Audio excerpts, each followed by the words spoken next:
25শে ফেব্রুয়ারি 2009।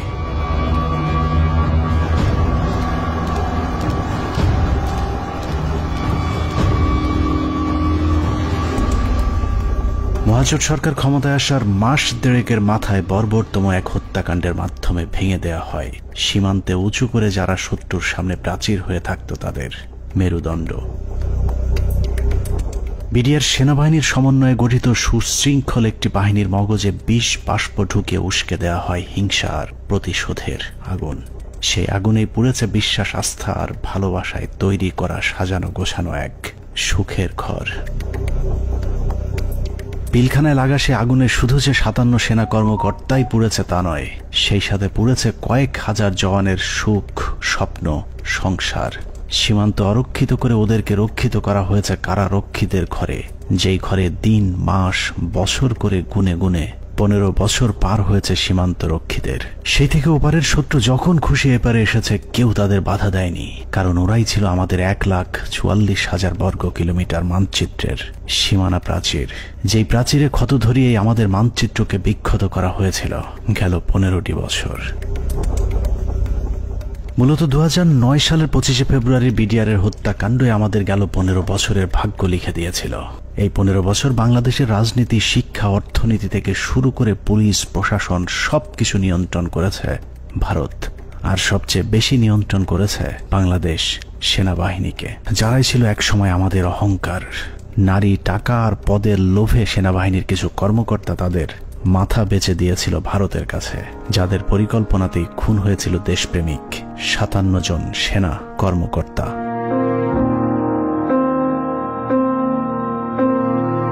পঁচিশে ফেব্রুয়ারি পিলখানায় আসলে কি ঘটেছিল, কেন ঘটেছিল, সেই ঘটনার পরে কি ঘটেছিল, কিংবা এখন আসলে কি ঘটছে তা নিয়ে আমাদেরকে যতটুকু জানানো হয়েছে তার চেয়েও অনেক বেশি আমাদের থেকে গোপন করে রাখা হয়েছে। ঘটনার শুরু থেকে শেষ পর্যন্ত আমরা যতটুকু জেনেছি তার পুরোটাই পিলখানার মূল ঘটনার বিকৃত এক রূপ, যেখানে সত্যের কোনো বালাই নেই। হাসিনা সবকিছু জানতো। এই বিডিআর এর ঘটনা হাসিনা আসার 1 মাস পরেই কেন ঘটলো, হাসিনা এবং মঈনুদ্দিন এটা জানতো। কাজেই হাসিনাকে একদিন জবাব দিতেই হবে। এটা পিলখানা হত্যাকাণ্ডকে আমরা যদি একটি মুদ্রা হিসাবে ধরি, তাহলে এতদিন আমরা সেই মুদ্রার এক পিঠ দেখেছি, যার আরেক পার্শ্ব আরো ভয়ঙ্কর, আরো নৃশংস, আরো বর্বর, অমানবিক। আমরা শুধু 57 সেনা কর্মকর্তার গল্প শুনেছি, কিন্তু তার চেয়েও কয়েক গুণ মানুষকে হত্যা করা হয়েছে, যেই খবর বিডিআরের পরিবারের বাইরে আর কাউকে জানতে দেওয়া হয়নি। পিলখানা হত্যাকাণ্ডের মামলায় রাজসাক্ষী না হওয়ার জন্য বীর মুক্তিযোদ্ধা ডিএডি আব্দুর রহিম সাহেবকে জেলখানায় নিয়ে নির্মমভাবে ইনজেকশন পোস্ট করে তাকে শহীদ করা হয়। আনুমানিক 28 তারিখ সন্ধ্যার দিকে ওনার ভাইয়ের মানে মেজর ইনাম সাহেবের নির্দেশে আব্বু পিলখানায় আবার জয়েন করে। সন্ধ্যার সময় জয়েন করার সঙ্গে সঙ্গে কিছু আর্মি সদস্যরা আব্বুকে আলাদা করে লোকচক্ষুর আড়ালে নিয়ে যায়। সন্ধ্যা ঘনিয়ে আসার পরে একটা গাড়িতে করে চোখ বেঁধে, হাত বেঁধে ঢাকা ক্যান্টনমেন্টের দিকে নিয়ে যায় এবং ডিজিএফআই সেলে নিয়ে যায়।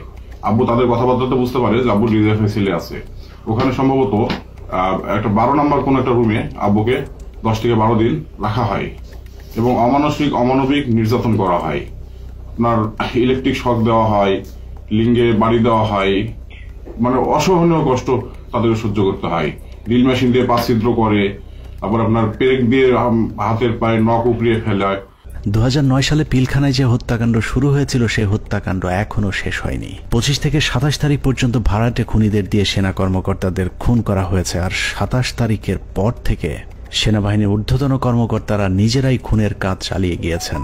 ঘটনার পর জিজ্ঞাসাবাদের নামে বিডিআরের 167 জন জওয়ানকে নিজেদের হাতে হত্যা করেছে আমাদের গর্বের সেনাবাহিনী। এমনকি সেনাবাহিনী শিখিয়ে দেয়া সাক্ষ্য দিতে চায়নি বলে পিলখানার জামে মসজিদের ইমামকে পর্যন্ত নির্মমভাবে হত্যা করা হয়েছে, যিনি ঘটনার শুরু থেকে শেষ পর্যন্ত নিজ চোখে প্রকৃত খুনিদেরকে দেখেছিলেন। এসব তো আমাদের সৈনিকরা করবে না, কখনোই আমাদের সৈনিকরা অফিসারের উপরে আক্রমণ করবে না। যেভাবে গুলি করতে করতে ভিতরে ঢুকে গেছে, আর একজন হিন্দিতে কথা বলে, ইংলিশে কথা বলে, কমেন্ট করে ওদেরকে। পিলখানার ঘটনার বেশিরভাগ তথ্য উপাত্ত আলামত নষ্ট করে দেওয়া হয়েছে। তারপরেও চূড়ান্ত ঝুঁকি নিয়ে দেশপ্রেমিক কয়েকজন সেনা কর্মকর্তা অত্যন্ত গোপনীয়ভাবে কিছু গুরুত্বপূর্ণ তথ্য প্রমাণ নিজেদের সংগ্রহে রেখেছিলেন।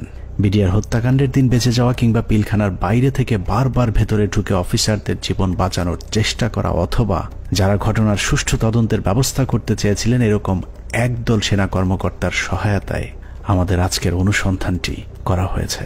দীর্ঘ সময় ধরে চলা আমাদের একান্ত প্রচেষ্টায় ঘটনার মূল রহস্য উদ্ঘাটনের সর্বোচ্চ চেষ্টা করা হয়েছে। তারা রাষ্ট্রের মানুষের সুন্দরভাবে একটা সেবা দেওয়ার জন্য দায়িত্ব নেয় নাই এবং মাত্র 1.5 মাসের মাথায় বিডিআর মতো একটা হত্যাযজ্ঞ তারা চালিয়েছিল পরিপূর্ণ রাষ্ট্র সহযোগিতায়। কারণ রাষ্ট্রকে পরিপূর্ণ এই সময় থামিয়ে রাখা হয়। এই জায়গায় একটা বিশাল একটা কাজ করার জায়গা কমিশনের, যে এই পোস্টিং গুলা কাদের অর্ডারে হয়েছিল, কি ক্রাইটেরিয়াতে ওনাদেরকে তখন এইভাবে পোস্টেড করা হলো, কেন এত কুইক, মানে এই জিনিসটা তো সন্দেহের উদ্রেক করে, তাই না? যে 18 ইঞ্জিনিয়ার্স এর কর্নেল মেহেদী স্যার এত ইম্পর্টেন্ট সব কাজ করছিল, ওদেরকে যখন ক্লোজ অ্যারেস্ট করে রাখা হয় বা আয়নাঘর থেকে নিয়ে ইসে রাখা হয়, মেস বিতে ক্লোজ অ্যারেস্ট করে রাখা হয়, তখন এই রেজানুর খান স্যারের সঙ্গে আমার বাবা দেখা করতে গেছিলেন যে আমার খোঁজ নেওয়ার জন্য। তখন উনি বলেন যে আপনার ছেলে মানে বাংলাদেশের সবচেয়ে বড় সন্ত্রাসী, তার কথা একদম ভুলে যান। পিলখানায় আসার আগের 2 বছর 3 বছর তারা আসলে কি করছিল, কোথায় তাদের পোস্টিং ছিল, তারা কাদের সাথে মেলামেশা করছে। আমাদের অনুসন্ধানে সহায়তাকারী এসব অফিসারদের সকলে বিডিআর হত্যাকাণ্ডের ঘটনায় নির্যাতনের শিকার। কেউ কেউ দীর্ঘ সময় গুমের শিকার, কেউ চাকরিচ্যুত হয়েছেন কিংবা জীবন বাঁচাতে চাকরি এবং দেশ ছাড়তে বাধ্য হয়েছিলেন। ডিজিএফআই কেন আমাদেরকে বাধা দিলেন, উল্টা আর আমাদের সাথে রাগ করলেন যে কেন তোমরা পলাতক এদেরকে ধরে নিয়ে আসলে, তাদের তো পালিয়ে যেতে দেওয়া হচ্ছিল অন্ধকার করে, লাইন কেটে যে তাদেরকে পালিয়ে যেতে দেওয়া হচ্ছিল। এই বিষয়টা অবশ্যই ওই সময় সমস্ত পত্রিকায় এসেছিল। আর 3 নাম্বার হচ্ছে যে এই যে এরা যে মানে বললো যে এরা ঠিক জানে না কে তাদের কমান্ড করছে, এই যে জিনিসটা সবার মুখ ঢাকা ছিল। তো কে কাকে কমান্ড করছে এটা তো চেহারা, যেমন আমার সৈনিক কিন্তু সবাইকে চিনে, একটা ইউনিটের আমি সবাইকে চিনি, যে আমাকে অমুক স্যার এটা বলেছে। একে তো ওখানে হচ্ছে প্যারেড উপলক্ষে বিভিন্ন ইউনিটের সৈনিকরা এসেছিল, সবার মুখ ছিল বাধা, এর জন্য ওরা জানতো না যে কার কমান্ডে তারা কাজ করছে। সেনাবাহিনীর মধ্যম সারির এসব সেনা কর্মকর্তাদের সংগ্রহে থাকা কিছু গোপন অডিও ভিডিও ছিল আমাদের অনুসন্ধানের মূল পুঁজি। স্পর্শকাতর এসব তথ্য উপাত্ত নিয়ে আমাদের আজকের অনুসন্ধান।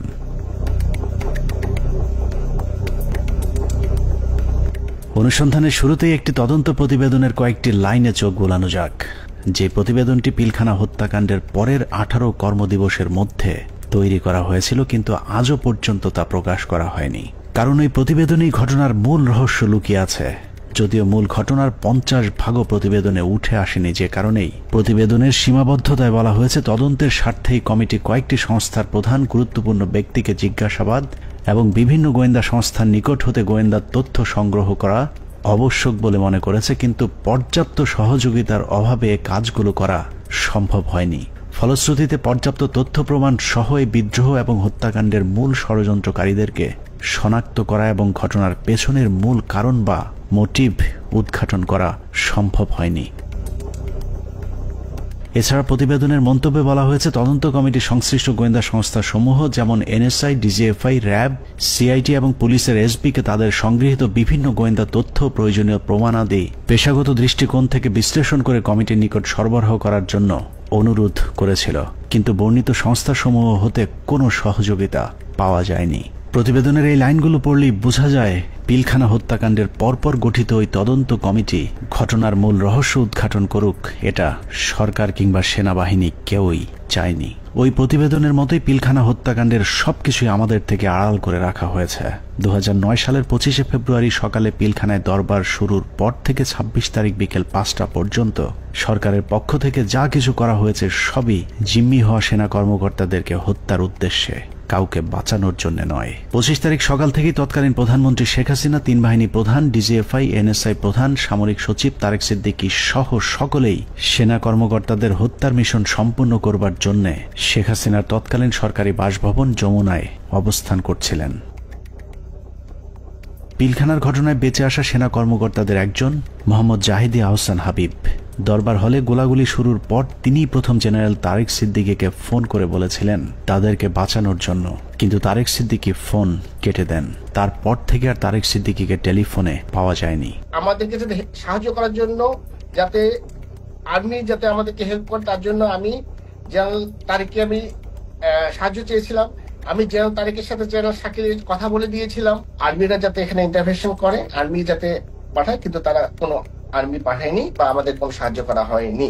পিলখানা থেকে বেঁচে ফেরা মেজর জায়েদের বক্তব্যের অনুরূপ তথ্য অপ্রকাশিত সেই প্রতিবেদনেও উঠে এসেছে, যেখানে বলা হয়েছে আনুমানিক সকাল 9:30 ঘটিকায় মহাপরিচালক বিডিআর স্বয়ং প্রধানমন্ত্রী, সেনাপ্রধান, মহাপরিচালক র্যাব এবং মহাপরিচালক ডিজিএফ এর সাথে ফোনে কথা বলেন। এ সময় বিডিআর এর ডিজি সুনির্দিষ্টভাবে তাদেরকে জানান 44 রাইফেলস ব্যাটালিয়ন বিদ্রোহ করেছে। এছাড়াও অবরুদ্ধ অন্যান্য সেনা কর্মকর্তাগণও তাদের মোবাইলে সাহায্যের জন্য বিভিন্ন স্থানে টেলিফোন করেন ও SMS পাঠান। আত্মীয় স্বজন, বন্ধু বান্ধব ও সহকর্মীদের তাদের অসহায়ত্বের খবর জানান। সাহায্য প্রত্যাশায় আটকে পড়া কর্মকর্তারা জানায় দরবার হল বিদ্রোহী জওয়ানদের নিয়ন্ত্রণে, আমরা বন্দী, আর কথা বলা যাচ্ছে না, দ্রুত ব্যবস্থা নিন, আর হয়তো দেখা হবে না, তুমি ভালো থেকো, আমার সন্তানদের যত্ন নিও, ইত্যাদি ইত্যাদি। প্রতিবেদনের এতটুকু অংশ পড়লে বোঝা যাচ্ছে যে সকাল 9:30টায় প্রধানমন্ত্রী, সেনাপ্রধান, র্যাব ডিজি এবং ডিজিএফআই, NSI সহ সকলেই বিডিআর এর ডিজি মেজর জেনারেল শাকিল আহমেদের পরিণতি কি হতে যাচ্ছে তা জেনে গিয়েছিলেন। তারপরেও কোনো পদক্ষেপ নেওয়া হয়নি। সাথে প্রায় 1 প্লাটুন আমার র্যাব ছিল, আমার সাথে আরো 2-3 জন অফিসার ছিল। আমি মেজর রাজনের কথা বলেছি, মেজর রাজন অলথ্রু আমার সাথে ছিল, আমার সাথে আরো 2-3 জন পুলিশ অফিসার ছিল। মেজর জুলকার তখন সম্ভবত সে ক্যাপ্টেন জুলকার ছিল, ক্যাপ্টেন ইয়াসির ছিল, আপনার ওইদিকে আমার 5 নম্বর গেটে মেজর আমিন ছিল, আমার টুয়াইসি বর্তমানে সে প্রবাসী মেজর আমজাদ ছিল, আমার সঙ্গে ছিল আরো আপনার এসপি শহীদ ছিল, আমার অ্যাডজুটেন্ট খালিদ, ক্যাপ্টেন খালিদ ছিল। তো অসংখ্য অফিসার, প্রায় 7-8 জন আমরা মিলিটারি এবং পুলিশ অফিসার সব মিলে প্রায় আমি মনে 7-8 আরো বেশি 10-12 জন আমরা 5 নম্বর গেটে ছিলাম। আমরা কিন্তু কমপ্লিটলি একটা অল্টারকেশনের ভিতরে ছিলাম। আমরা বারবার এই তৎকালীন আমি এডিজিকেই বেশি করে বলবো, কারণ এডিজি কর্নেল রেজানুর, আমি এখনো অবাক হচ্ছি যে এই ব্যক্তিটিকে কেন প্রশ্নের সম্মুখীন করা হয়নি। তখন কিন্তু সুযোগ ছিল তাকে প্রশ্ন করার, তখন করা হয়নি, কিন্তু এখনো কেন করা হচ্ছে না। এই ব্যক্তিটি কিন্তু আমাদেরকে বারবার বাধা দিয়েছে যে আমরা যেন ভিতরে প্রবেশ না করি। যে যমুনা ভবনের থেকে সে বারবার বলছিল এবং ফের রেফারেন্স দিচ্ছিল প্রাইম মিনিস্টারের, যে উনি বলেছেন একটা আলোচনা হবে, কেউ যেন আমরা এখানে বিডিআর গেটে কোনো ধরনের আক্রমণ না করি এবং ভিতরে ঢোকার চেষ্টা না করি। ততক্ষণে সেনাবাহিনী এবং র্যাবের বেশ কয়েকটি দল পিলখানার বিভিন্ন গেটে অবস্থান নিয়েছিল। ভেতরের পরিস্থিতি ক্রমেই নিয়ন্ত্রণের বাইরে চলে যাচ্ছে সেই খবর তাদের কাছেও পৌঁছেছিল, কিন্তু তাদেরকে পিলখানার ভেতরে অভিযান চালানোর পথে বাধা সৃষ্টি করে রেখেছিল সেই একই জায়গা থেকে। রেজাকে সেখানে কর্নেল রেজানুর খান, র্যাবের এডিজি, সে থামায় দেয় যে কোনোভাবে, সে ঢুকতে পারে নাই। সেটা কিন্তু আমি বলতেছি অ্যারাউন্ড 9 AM আমরা আসবার আগে, যেটা আমাকে রেজা, আমি ওখানে যাওয়ার পরে 10:30টার সময় রেজা আমাকে ব্রিফ করে যে স্যার এই অবস্থা, আপনারা কি ঢুকতে পারবেন? তখন আমি জেনারেল হাকিমকে বলি, উনি বললেন যে না, এখন ঢোকা যাবে না। CGS, chief of general staff, general Moeen তো তখন পতিতা হাসিনার কাছে বঙ্গভবনে বসে অপেক্ষা করতেছে আদেশ শুনবার জন্য, নিজে থেকে কোনো সেনাপ্রধান হিসেবে কোনো অর্ডার দেয় নাই। এখানে একটা জিনিস ক্লিয়ার করি, এই বিডিআর অপারেশনের সময় 3 জন, এটা তো আর্মির অ্যাকশন, এটা কোনো পলিটিক্যাল কোনো কিছু হওয়ার কথা না, 3 জনের কমান্ডের দায়িত্ব ছিল। একটা ছিল সেনাপ্রধান জেনারেল মইনু আহমেদ, সে যেহেতু হাসিনার সাথে বসে আছে গণভবনে, তখন কিন্তু যমুনায়, গণভবন না যমুনায় বসে আছে। আর তার বর্তমানে chief of general staff major general সিনাইব জামালি, তার আদেশ দেওয়ার কথা, হ্যাঁ ভিতরে ঢুকো। আর অন দ্য স্পট কমান্ডার একজন।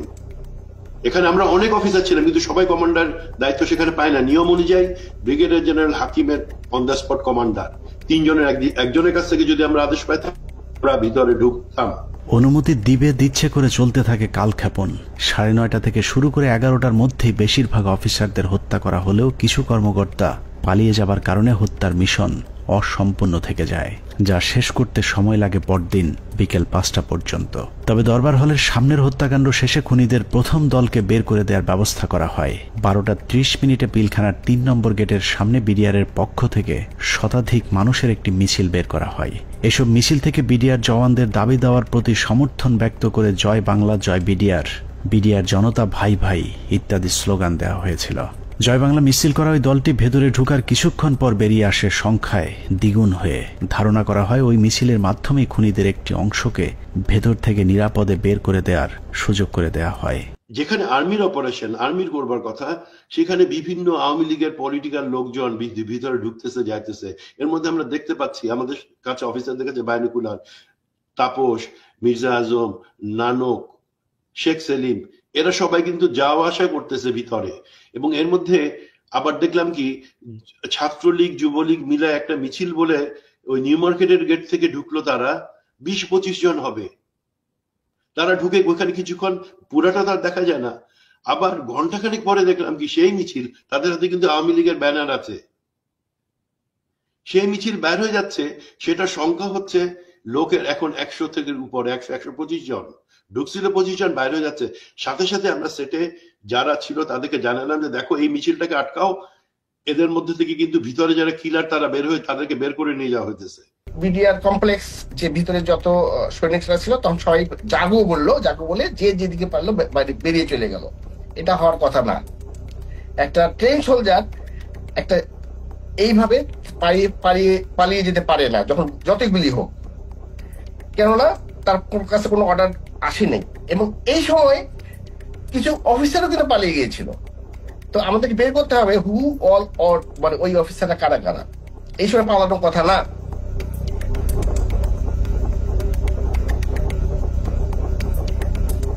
দুপুর 1:30।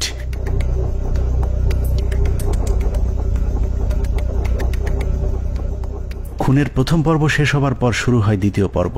বেলা বাড়ার সাথে সাথে দরবার হলে নৃশংস হত্যাযজ্ঞের খবর ছড়িয়ে পড়ে পুরো পিলখানায়। এতে অধিকাংশ বিডিআর সদস্যরা আতঙ্কিত হয়ে পড়েন। বিডিআর সদস্যরা যেভাবে পেরেছে পালিয়ে যাওয়ার চেষ্টা করতে থাকে, কিন্তু বাকি অফিসারদের খুঁজে বের করে হত্যার জন্য সরকারের আরও কিছুটা সময় প্রয়োজন ছিল, যে কারণে বিডিআর জওয়ানদের চাঙ্গা করতে শুরু হয় সরকারের নতুন ষড়যন্ত্র।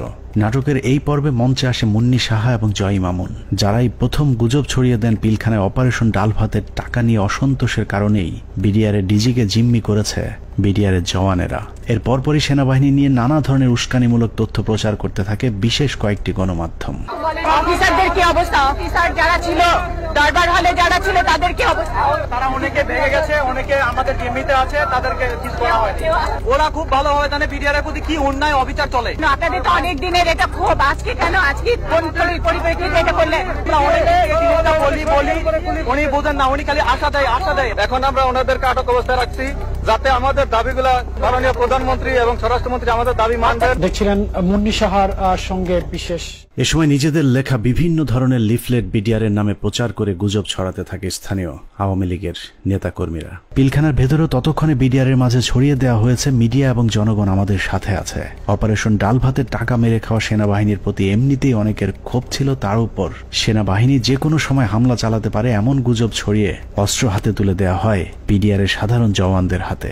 একদিকে আওয়ামী লীগের বিডিআরের পক্ষে মিছিল, অন্যদিকে গণমাধ্যমের উস্কানিতে হত্যাকাণ্ডে অংশ নেয়নি এমন অনেকেও দুপুরের পর বিদ্রোহী হয়ে ওঠে। জিনিসপত্রের দাম কারা বাড়াইছে শুনবেন? অরিজিনাল সেনা কর্মকর্তারা বিডিআর কে দিয়ে দাম বাড়াইছে। আস্তে আস্তে বর্ডার থেকে সমস্ত মাল নিয়ে আসতো, নিয়ে আসা স্ট্রোক করতো বিডিআর এর প্যারেড গ্রাউন্ডে। স্ট্রোক করে সেই মালগুলি দেশবাসী মাধ্যমে অনেক দিন পর সাপ্লাই করতো, যার কারণে অনেক দাম বেড়ে যেত জিনিসগুলির। যত ডাল ভাতের টাকা আছে সব মেরে খেয়ে ফেলেছে। ডাল ভাতের নামে তারা কোটি কোটি টাকা হাতিয়ে নিয়ে গেছে, কোটি টাকা হাতিয়ে নিয়ে গেছে ডাল ভাতের নামে। এরই মধ্যে গণভবনের নতুন ষড়যন্ত্রের অংশ হিসেবে আওয়ামী লীগ নেতা জাহাঙ্গীর কবির নানককে পিলখানার 4 নম্বর গেটে পাঠানো হয়। পিলখানার চারপাশের এলাকা থেকে বাড়িঘর ফেলে মানুষ যখন সরে যাচ্ছিলেন, তখন বীর দর্পে 4 নম্বর গেটের দিকে এগিয়ে যান আওয়ামী লীগের তৎকালীন এলজিআরডি প্রতিমন্ত্রী জাহাঙ্গীর কবির নানক, ফজলে নূর তাপস এবং হুইপ মির্জা আজম। অন্যদিকে প্রস্তুত ছিলেন সাংসদ মাহবুবারা গিনি এবং ওয়ারেসাত হোসেন সহ আওয়ামী লীগের বেশ কয়েকজন নেতাকর্মী। একজন মহিলা এমপি, তো মহিলা এমপি কে কাছে আসার পরে তখন আমি চিনতে পেরেছিলাম। তো আর ওনাদের দুজনকে তো আমি চিনি। তো ওনারা এসে আসে জানানোর পরে ফরজুল কারোর কাছে এসে মহিলারা জিজ্ঞেস করলেন যে আমি কি একটা সাদা পতাকা পেতে পারি। তো স্যার তখন পিছন দিকে ঘুরে তাকালেন, ঘুরে তাকিয়ে সৈনিককে জিজ্ঞেস করলেন যে তোমাদের কারোর কাছে কোনো সাদা পতাকা বা এরকম কোনো কিছু আছে কিনা। তো তৎপরবর্তীতে ওখান থেকে ওরকম সাদা পতাকার কোনো কিছু না পাওয়াতে উনি স্যার বললেন যে আমার কাছে একটা রুমাল আছে, এটা চলবে কিনা। উনি ওটা দিয়ে দিলেন। বাট ওনারা এই সময় স্যার কিন্তু ওনাদেরকে জিজ্ঞেস করলেন যে আপনারা যে এখান দিয়ে যাবেন তো ওখান থেকে গুলি হচ্ছে, তো তখন ওই মহিলা এমপি গিনি বলেছিলেন যে না আমাদেরকে গুলি করবেন বা গুলি আসবেন আমাদের দিকে, আপনি এটা নিয়ে চিন্তা করবেন। তো এই জিনিসগুলো কিন্তু কিছু সিগনিফিকেন্ট জিনিস, তখন এগুলো অর্থ বুঝি নাই যে ওনারা এইভাবে এত কনফিডেন্ট কি, বাট এগুলো যেমন পরবর্তীতে জীবনে আসার পরে আমি বুঝতে পেরেছি যে আচ্ছা এইটার মানে তাহলে এই জিনিসটা দাঁড়ায়। আওয়ামী লীগের ওই প্রতিনিধি দলকে পেয়ে বিডিআর সদস্যরা মনে করেছিল তারা হয়তো বিডিআরকে বাঁচাতেই এসেছিল, কিন্তু এটাই ছিল বিডিআরের জন্য সবচেয়ে ভয়ঙ্কর ফাঁদ, যেই ফাঁদে পা দেয় পিলখানা হত্যাকাণ্ডের পুরো দায় বিডিআরের উপর চলে আসে। পিলখানা ৪ নম্বর গেটে যখন নানক আজমদের নেতৃত্বে আওয়ামী লীগের একটা দল পিলখানার ভেতরে পৌঁছায়, তখন বিডিআরের পোশাক পরা কিছু লোক তাদের সাথে বেশ কিছুক্ষণ কথাবার্তা বলেন। তাদের মধ্যে কি কথা হয়েছে সেটা জানা না গেলেও এর পরপরই বিডিআরের কয়েকজন ব্যক্তিকে সামনে নিয়ে আসা হয় যাদের নাম এর আগে কখনো শোনা যায়নি। তাদের মধ্যে একজন ডিএডি তৌহিদ, যাকে আমরা পিলখানা হত্যাকাণ্ডের কথিত মূল হোতা হিসেবে এতদিন ধরে জেনে এসেছি। নানক আজমদের সাথে বৈঠক করা ওই দলটি ডিএডি তৌহিদ সহ কয়েকজন ডিএডিকে খুঁজতে থাকেন। বিডিআরের পোশাক পরা ওই দলটি ডিএডি তৌহিদের পিলখানার বাসায় গিয়ে তৌহিদের সন্ধান চেয়েছিলেন, কিন্তু বিডিআরের পোশাক পরা থাকলেও ডিএডি তৌহিদ সেনাবাহিনী নাকি বিডিআরের কর্মকর্তা সেটাও তারা জানতেন না। আমার বাসার সামনে নেম প্লেট ছিল তৌহিদ লেখা, জিজ্ঞেস করতেছে যে তৌহিদ উনি কি বিডিআর না আর্মির? আমি বলছি উনি বিডিআর এর র্যাঙ্ক কি? ডিএডি কি আর্মির না বিডিআর এর? মানে ওনারা এটাও চিনে না যে ডিএডি র্যাঙ্ক আর্মি বিডিআর এ হয়, বুঝেন? তাহলে ডিএডি তৌহিদের পরিবারকে ভয়ভীতি দেখিয়ে তার অবস্থান জানা হয়। এরপরই প্রথমবারের মতো দৃশ্যপটে আসেন ডিএডি তৌহিদ, ডিএডি আব্দুর রহিম সহ বেশ কয়েকজন বিডিআরের সৈনিক, যাদেরকে বিডিআর বিদ্রোহের নেতা পরিচয় দিয়ে নিয়ে যাওয়া হয় প্রধানমন্ত্রীর সাথে বৈঠকে। বেলা ৩:৪০ বিডিআরের ১৪ দলের একটি প্রতিনিধি দল শেখ হাসিনার বাসভবন যমুনায় প্রবেশ করেন। পিলখানা হত্যাকাণ্ড নিয়ে করা গোপন সেই প্রতিবেদনে উল্লেখ করা হয়েছে, বিডিআরের ওই প্রতিনিধি দলটি যমুনায় শেখ হাসিনার সাথে বৈঠকের সময় সেখানে আর কাউকে থাকতে দেওয়া হয়নি। অর্থাৎ পিলখানার ভেতরে সেনা কর্মকর্তাদের ভাগ্যে কি ঘটেছিল সেই খবর একমাত্র শেখ হাসিনাকেই জানানো হয়েছিল। যমুনায় বৈঠক শেষে বিডিআরের প্রতিনিধি দল গেটের বাইরে আসার পর অপেক্ষমান সাংবাদিকদের সাথে কথা বলেন। সেখানে নানান প্রশ্নের জবাব দেওয়ার পর ভেতরে কতজন শহীদ হয়েছেন সেটা নিয়ে জিজ্ঞেস করতেই ডিএডি তৌহিদকে সেখান থেকে সরিয়ে নিয়ে যায় জাহাঙ্গীর কবির নানক।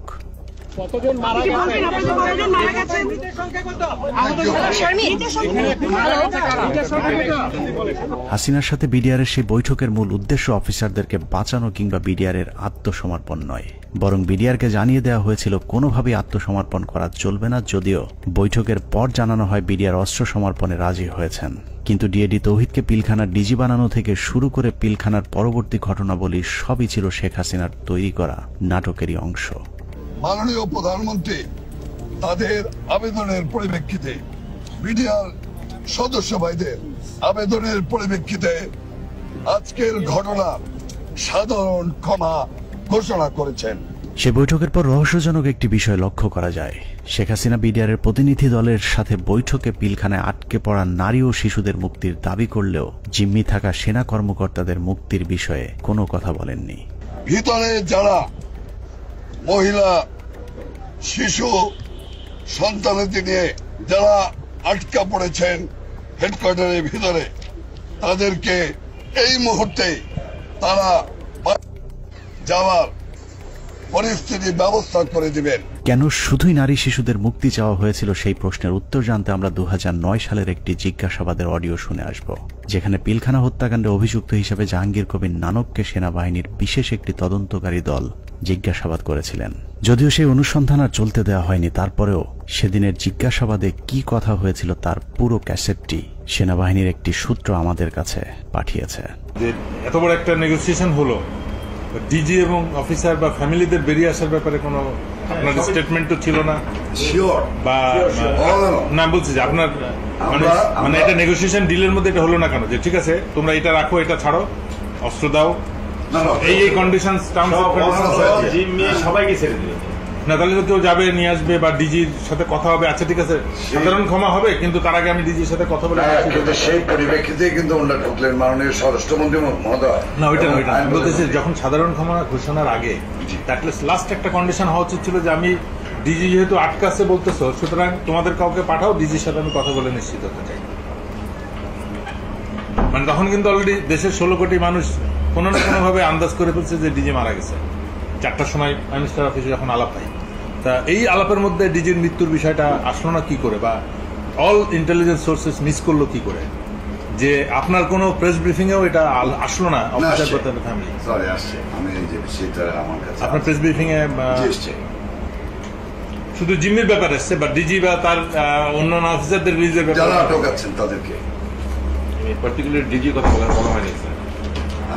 আমার কথাই নাই, কিন্তু বলা ছিল যাদেরকে জিম্মি করছেন, but it was A casual কথা, নট না যে অফিসার ওকে ডিজি এবং অফিসাররা ফেরত আসবে অথবা 10 জন থাকবে বাকিরা।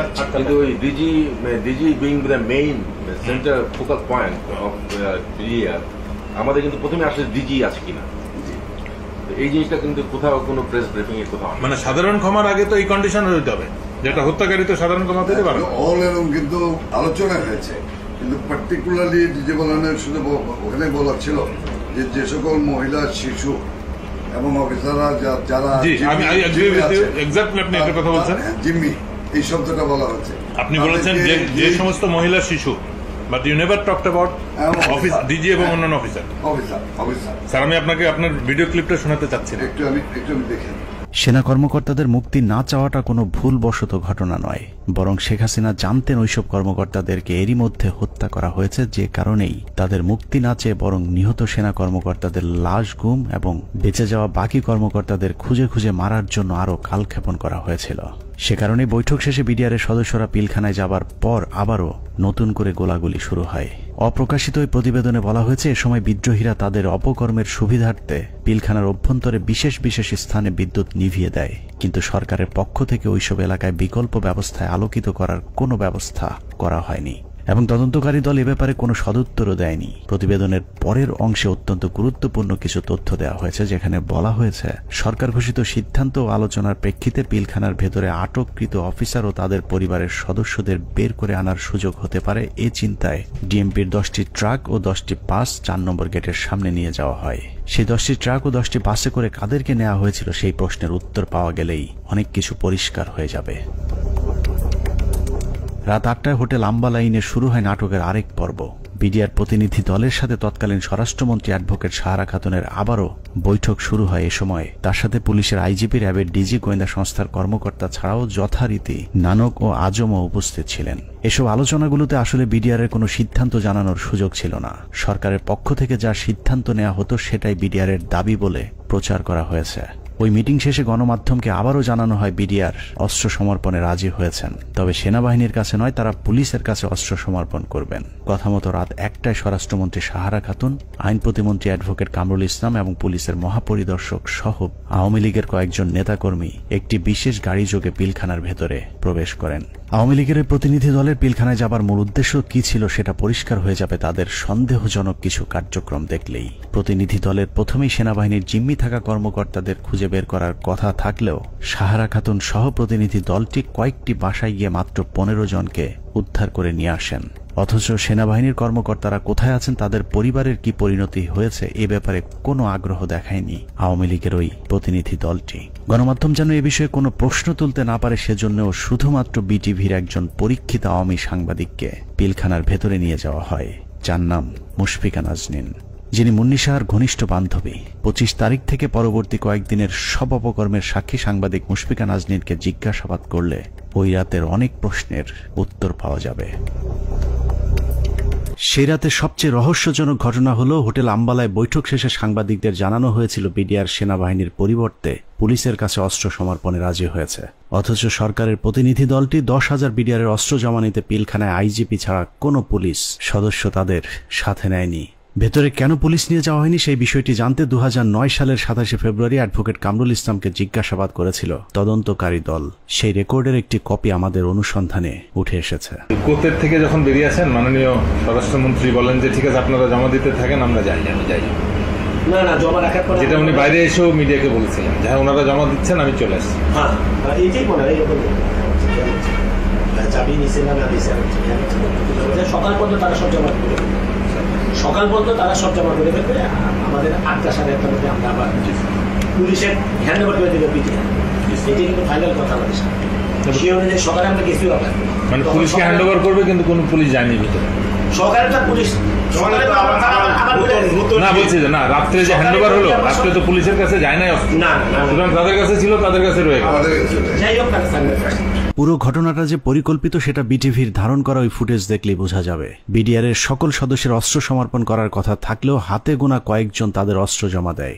ছোট একটি টেবিলের উপর যখন বিডিআর সদস্যরা অস্ত্র জমা দিচ্ছিল, ঠিক একই সময়ে অন্য বিডিআর সদস্যরা অস্ত্র হাতে নিয়ে বীরের মতো পাশে হাঁটাহাঁটি করছিলেন। ঘটনার এখানেই শেষ নয়। অস্ত্র সমর্পণের নাটক শেষে যারা অস্ত্র জমা দিয়েছিলেন তারাই আবার জমা দেয়া অস্ত্রগুলো হাতে তুলে নিচ্ছিলেন। বিটিভির ক্যামেরাম্যান হয়তো ভুলক্রমে নাটকের বাইরের ওই দৃশ্য ধারণ করে ফেলেছিলেন। 25 তারিখ রাত যতই গভীর হয়েছে, সরকারের ষড়যন্ত্র ততই দিনের মতো পরিষ্কার হতে থাকে। সরকারের পরিকল্পনায় রাতে বিডিআরের আত্মসমর্পণের দাবি করে পিলখানায় ঢুকা সরকারি প্রতিনিধি দল ভোর 4:10 বেরিয়ে আসে নিজেদের বাছাই করা মাত্র 15 জন জিম্মিকে উদ্ধার করে।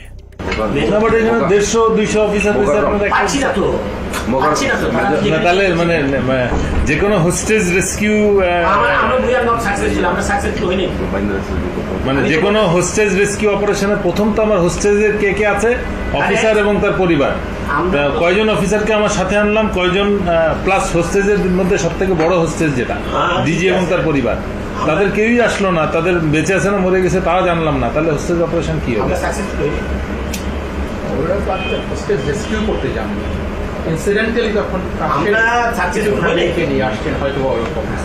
নাটকের পর নাটক শেষে পরদিন সকাল শুরু হয় আরেক নাটকের মধ্য দিয়ে। 26 তারিখ সকাল 9টায় কৃষিমন্ত্রী মতিয়া চৌধুরী, জাহাঙ্গীর কবির নানক, জাতীয় পার্টির চেয়ারম্যান হোসেন মোহাম্মদ এরশাদ, আইন প্রতিমন্ত্রী কামরুল ইসলাম এবং ব্যারিস্টার তাপস আবারও পিলখানার 4 নম্বর গেটে উপস্থিত হন। ওদিকে 3 নম্বর গেটে আওয়ামী লীগের 200-300 নেতাকর্মী উপস্থিত হয়ে আবারও বিডিআর এর পক্ষে স্লোগান দিতে থাকেন। এক পর্যায়ে মিছিলটি পিলখানার ভেতরে ঢুকে যায়। তবে ভেতরে যে কজন ঢুকেছিলেন তার চেয়ে কয়েক গুণ বেশি লোকজন নিয়ে পিলখানা থেকে কিছুক্ষণ পরে বেরিয়ে আসে আওয়ামী লীগের ওই মিছিলটি। 27 তারিখ তো 26 তারিখে একটা মাইক্রোবাসে করে বাইরের যে লোকেরা ভেতরে ঢুকেছিল তারা বের হয়ে যায়। 26 তারিখ দুপুর 2:30 12 সদস্যের মহাজোট মধ্যস্থকারী কমিটি গঠন করা হয়। আওয়ামী লীগ নেতা আব্দুল জলিলের নেতৃত্বে এই কমিটি আবারও হোটেল আম্বালাইনে বিডিআর এর সাথে লোক দেখানো বৈঠক করেন। বৈঠক শেষে স্বরাষ্ট্রমন্ত্রী সাহারা খাতুন, জাহাঙ্গীর কবির নানক এবং মির্জা আজম আবারও 4 নম্বর গেট দিয়ে পিলখানায় প্রবেশ করেন। বিকেল 5টায় শেষবারের মতো আবারও ঘোষণা দেওয়া হয় বিডিআর অস্ত্র সমর্পণ করবে। মজার বিষয় হলো বিডিআর এবার আর পুলিশ কিংবা সেনাবাহিনীর কাছে অস্ত্র জমা দেওয়ার কোনো শর্ত দেয়নি। তবে শর্ত না থাকলেও পুলিশের মাধ্যমে পিলখানার নিয়ন্ত্রণ নেয় সরকার। এর পরপরই শেখ হাসিনা জাতির উদ্দেশ্যে ভাষণে বলেন, পরিস্থিতি এখন সম্পূর্ণ সরকারের নিয়ন্ত্রণে। নানা ধরনের গুজব ছড়িয়ে পরিস্থিতিকে ঘোলাটে করার চেষ্টাও মহল বিশেষ করছে, সে বিষয়েও সকলকে সজাগ থাকার আমি অনুরোধ জানাই। 27 তারিখ বাংলাদেশের মানুষের ঘুম ভেঙেছে ইতিহাসের নারকীয় এক হত্যাকাণ্ডের সাক্ষী হয়ে। শোকে বিহ্বল জাতির মেধাবী 57 কর্মকর্তার ক্ষত বিক্ষত এক একটি মরদেহ যেন গোটা জাতিকে দুমড়ে মুচড়ে শোকে স্তব্ধ করে দিয়েছিল।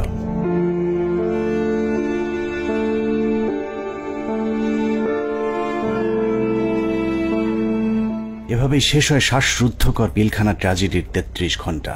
পিলখানার ঘটনা নিয়ন্ত্রণে আনতে কেন 2 দিন সময় লাগলো? একজন অফিসারকেও জীবিত উদ্ধার না করলে সরকার এই 2 দিনে আসলে কি পদক্ষেপ নিয়েছিল সেটা জানতে আমরা পিলখানা হত্যাকাণ্ডের শেষ 1 ঘন্টার একটি ঘটনা দেখে আসব।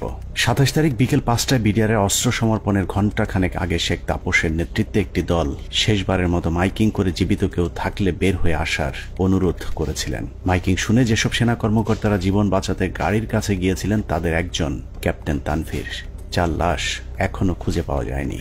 আমাদের হাতে আসা একজন সিপাহীর জিজ্ঞাসাবাদের একটি রেকর্ডে ক্যাপ্টেন তানভীর সম্পর্কে গুরুত্বপূর্ণ তথ্য পাওয়া গেছে। উনি হচ্ছেন আমাদের এমপি তাপস। তখন উনি আমার দিকে বড় বড় করে চোখ থেকে তাকালেন, এমপি তাপস। ওনাকে বলছে ঠিক আছে আপনি গাড়িতে উঠেন। আমি বললাম স্যার আমাকে নিয়ে যান, আমি এখানে একা কি করবো? বলছে না তুমি 1 নম্বর গেট দিয়া, তারপরে বলতো 1 নম্বর গেট দিয়ে তুমি বাইরে চলে যাও। বুঝলাম ওনাকে গাড়িতে উঠে নিয়ে এর মধ্যে তার দিয়ে স্যার আমার ঘাটে হাত রাখে বলে মহিত তুমি কোনো চিন্তা করো না, তুমি বাসা চলে যাও। চলে গেলেন গাড়ি নিয়ে, আমি চলে আসলো। অনুসন্ধানে জানা যায় বিডিআর সৈনিকদের জিজ্ঞাসাবাদের সময় গোপনে রেকর্ড করা এই বক্তব্যটি সিপাহী মুহিতের, যিনি বিডিআর হত্যা মামলার ৭০ নম্বর আসামি। জিজ্ঞাসাবাদের সময় একজন সেনা কর্মকর্তার কাছে সিপাহী মুহিত ক্যাপ্টেন তানভীরের ভাগ্যে আসলে কি ঘটেছিল তার বিশদ বর্ণনা দিয়েছেন। উনি এখান থেকে ফোনে কথা বললেন, আমার মোবাইলে কথা বললেন, এক জায়গায় সার বললেন, আরেক জায়গায় চুরি করে কথা বললেন। তখন আমার মোবাইলেরও সার্চ নাই, মোবাইল বন্ধ হয়ে গেছে, আমিও কথা বলতে পারলাম না। আমি আরো সারা রাত রাগারাগি করে আপনার জন্য আমিও আমার পরিবারের সাথে কথা বলতে পারলাম না। সিপাহী মুহিতের বক্তব্য অনুযায়ী ক্যাপ্টেন তানভীর সবশেষ তার স্ত্রীর সাথে মুহিতের মোবাইল ফোনে কথা বলেছেন এবং ফোনের চার্জ শেষ হয়ে যাবার পর লাইন কেটে যায়। ঘটনার সত্যতা জানতে আমরা তানভীরের স্ত্রীর সাথে কথা বলেছিলাম। তানভীরের স্ত্রীও ঠিক মুহিতের মতো একই বক্তব্য দিয়েছেন। ফোনে কথা বলতে বলতে কি ফোন কেটে গিয়েছিল, এরকম কিছু মনে করতে পারেন? এরকম ফোন হয় কেটে গিয়েছিল বা কোনো আর সাউন্ড পরে শুনতে পাইনি। তার মানে সিপাহী মুহিত এবং তানভীরের স্ত্রী দুজনের বক্তব্যে এটা পরিষ্কার যে ক্যাপ্টেন তানভীরকে বিডিআর নয়, তাপস নিজেই হত্যা করেছে। অতএব তাপসই বলতে পারবে তানভীর কি জীবিত নাকি তাকে মেরে ফেলা হয়েছে।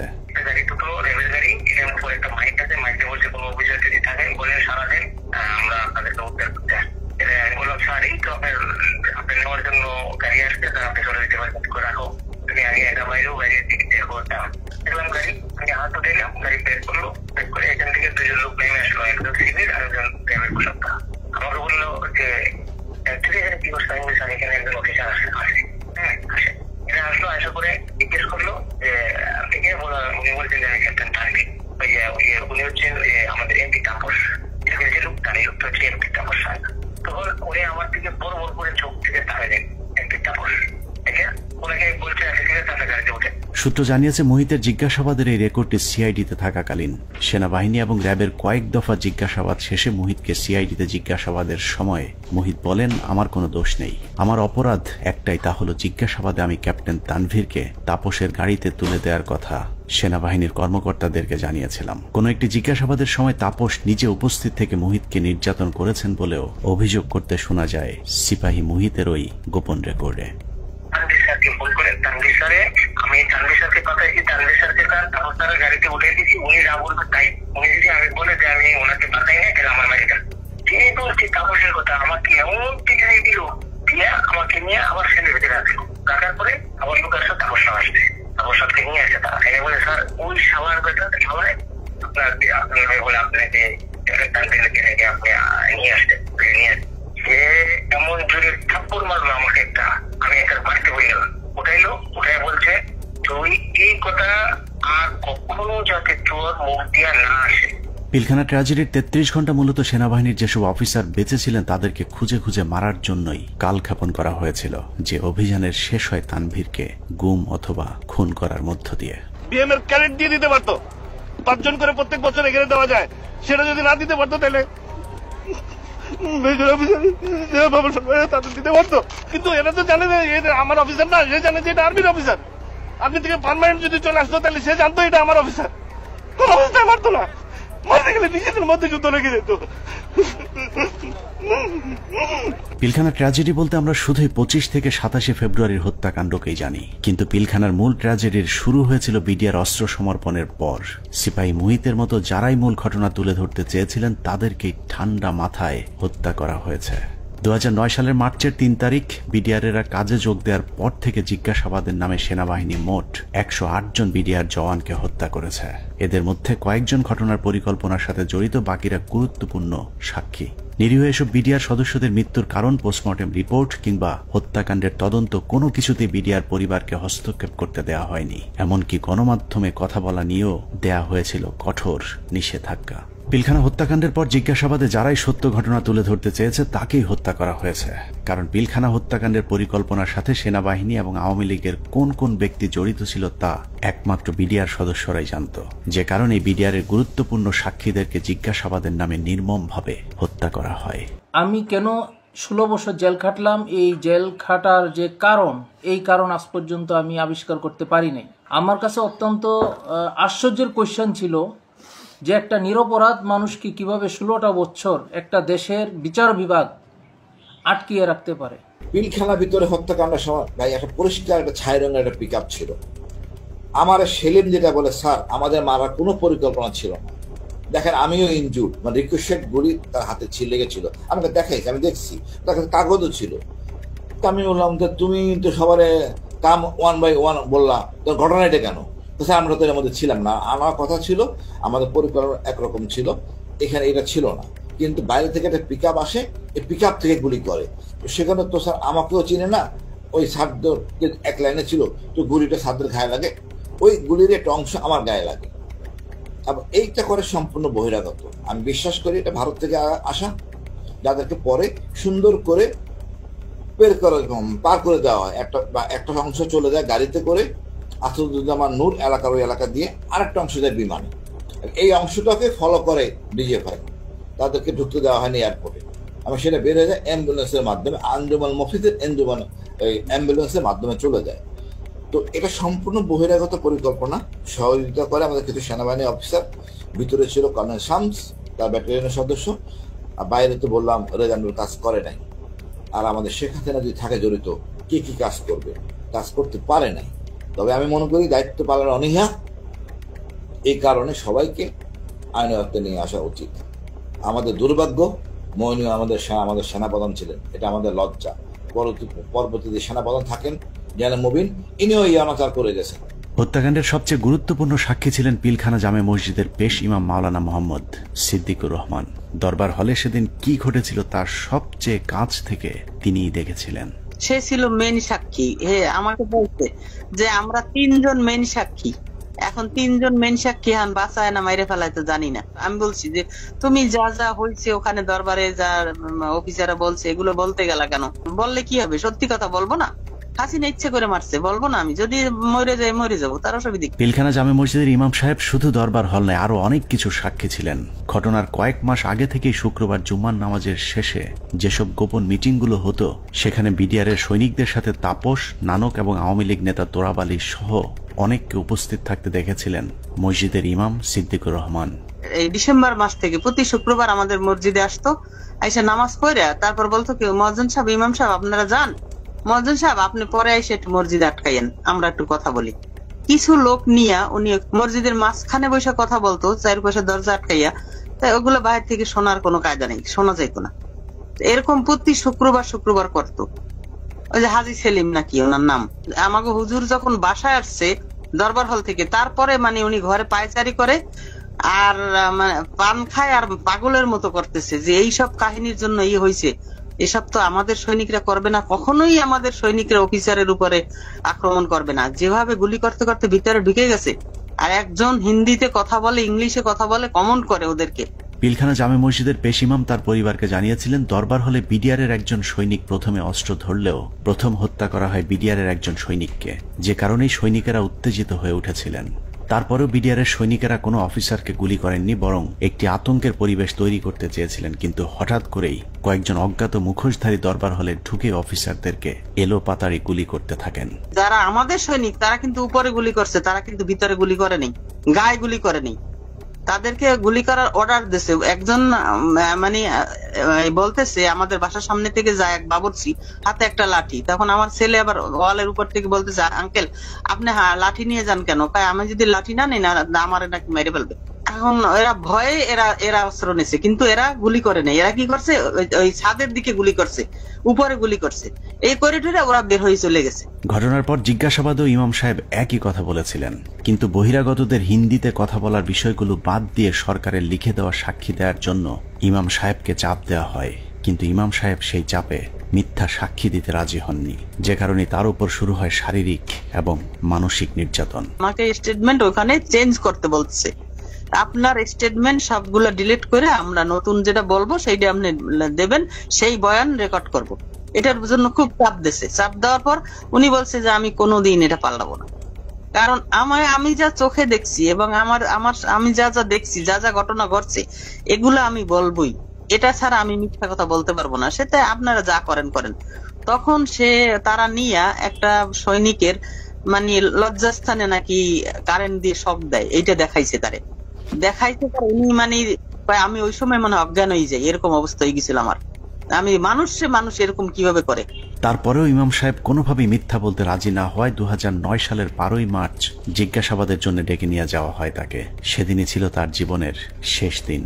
নিজের পায়ে হেঁটে যাওয়া মানুষটি পরদিন পরিবারের কাছে লাশ হয়ে ফিরে আসেন। বিডিআর এর 3টা থেকে 6টা পর্যন্ত কি চিকিৎসা হয়েছে এবং ঢাকা মেডিকেলেও যে কি চিকিৎসা হয়েছে আমরা তো কোনো চিকিৎসার কিছুই জানি না, এবং পোস্টমর্টম রিপোর্ট কি আসলো আসল রিপোর্ট, যে সেই রিপোর্টটা আমাদেরকে দিল না। পিলখানা জামে মসজিদের পেশিমা মাওলানা রফিকুল ইসলামের মৃত্যুর কারণ হিসাবে পরিবারকে জানানো হয়েছিল হার্ট অ্যাটাক।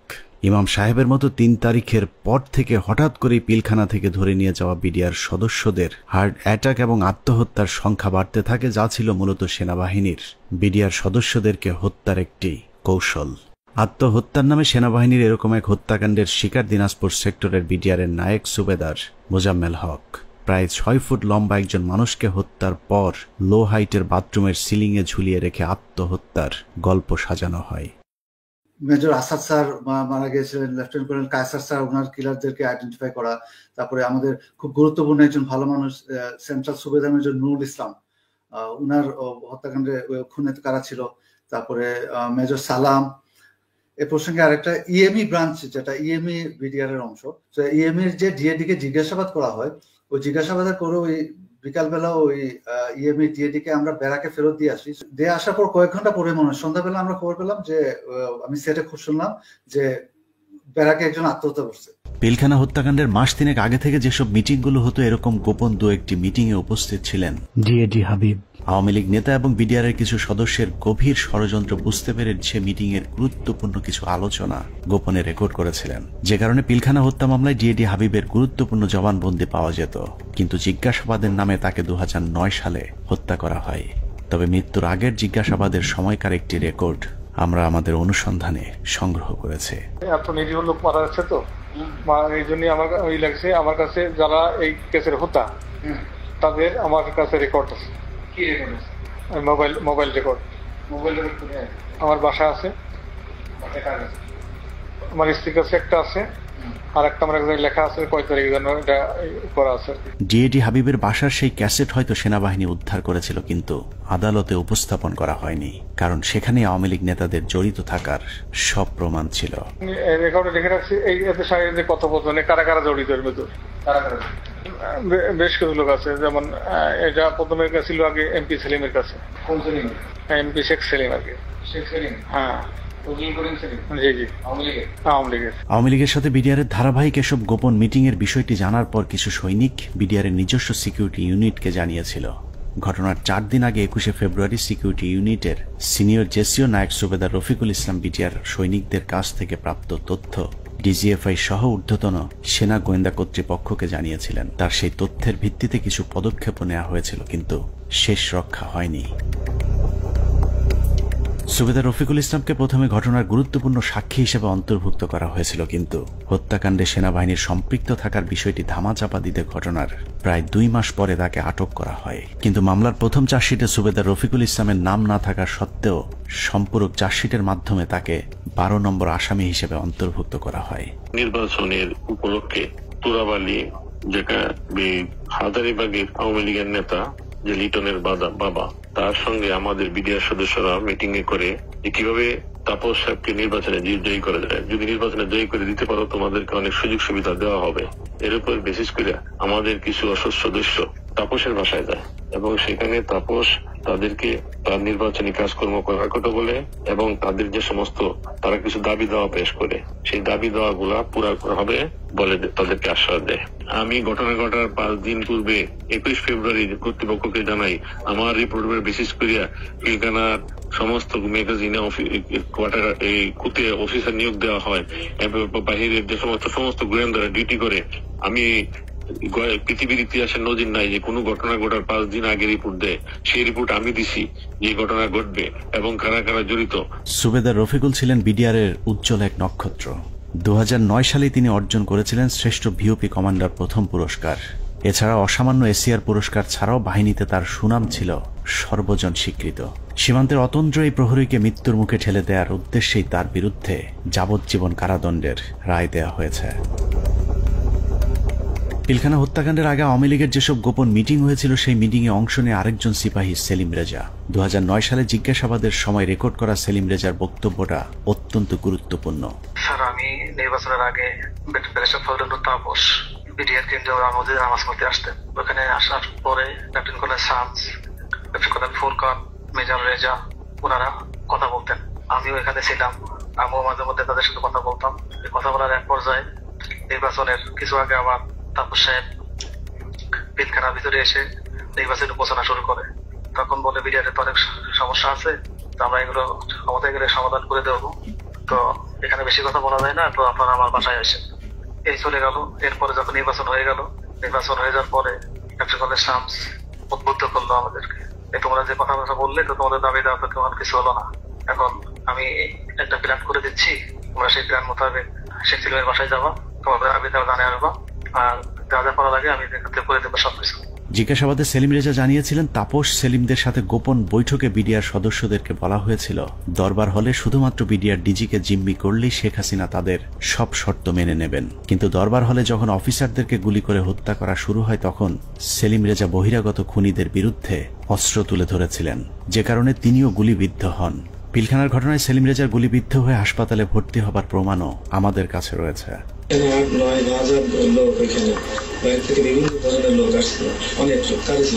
সেলিম রেজা তারপরেও অপরাধী, কারণ তিনি বিডিআরের ডিজিকে জিম্মি করতে চেয়েছিলেন, কিন্তু ফাঁসি হবার মতো অপরাধ সেলিম রেজা করেননি।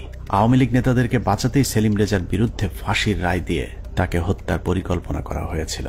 আমি এটা সমতুল্য অফিসারদের জিম্মি করার উদ্দেশ্য নিয়েছে, কিন্তু হত্যা করার উদ্দেশ্য ছিল না, কাউকে মারার উদ্দেশ্য ছিল না। তো সেই তখন ওই মুহূর্তে আমি তাদেরকে সেভ করতে পারি, বাঁচাতে পারিনি।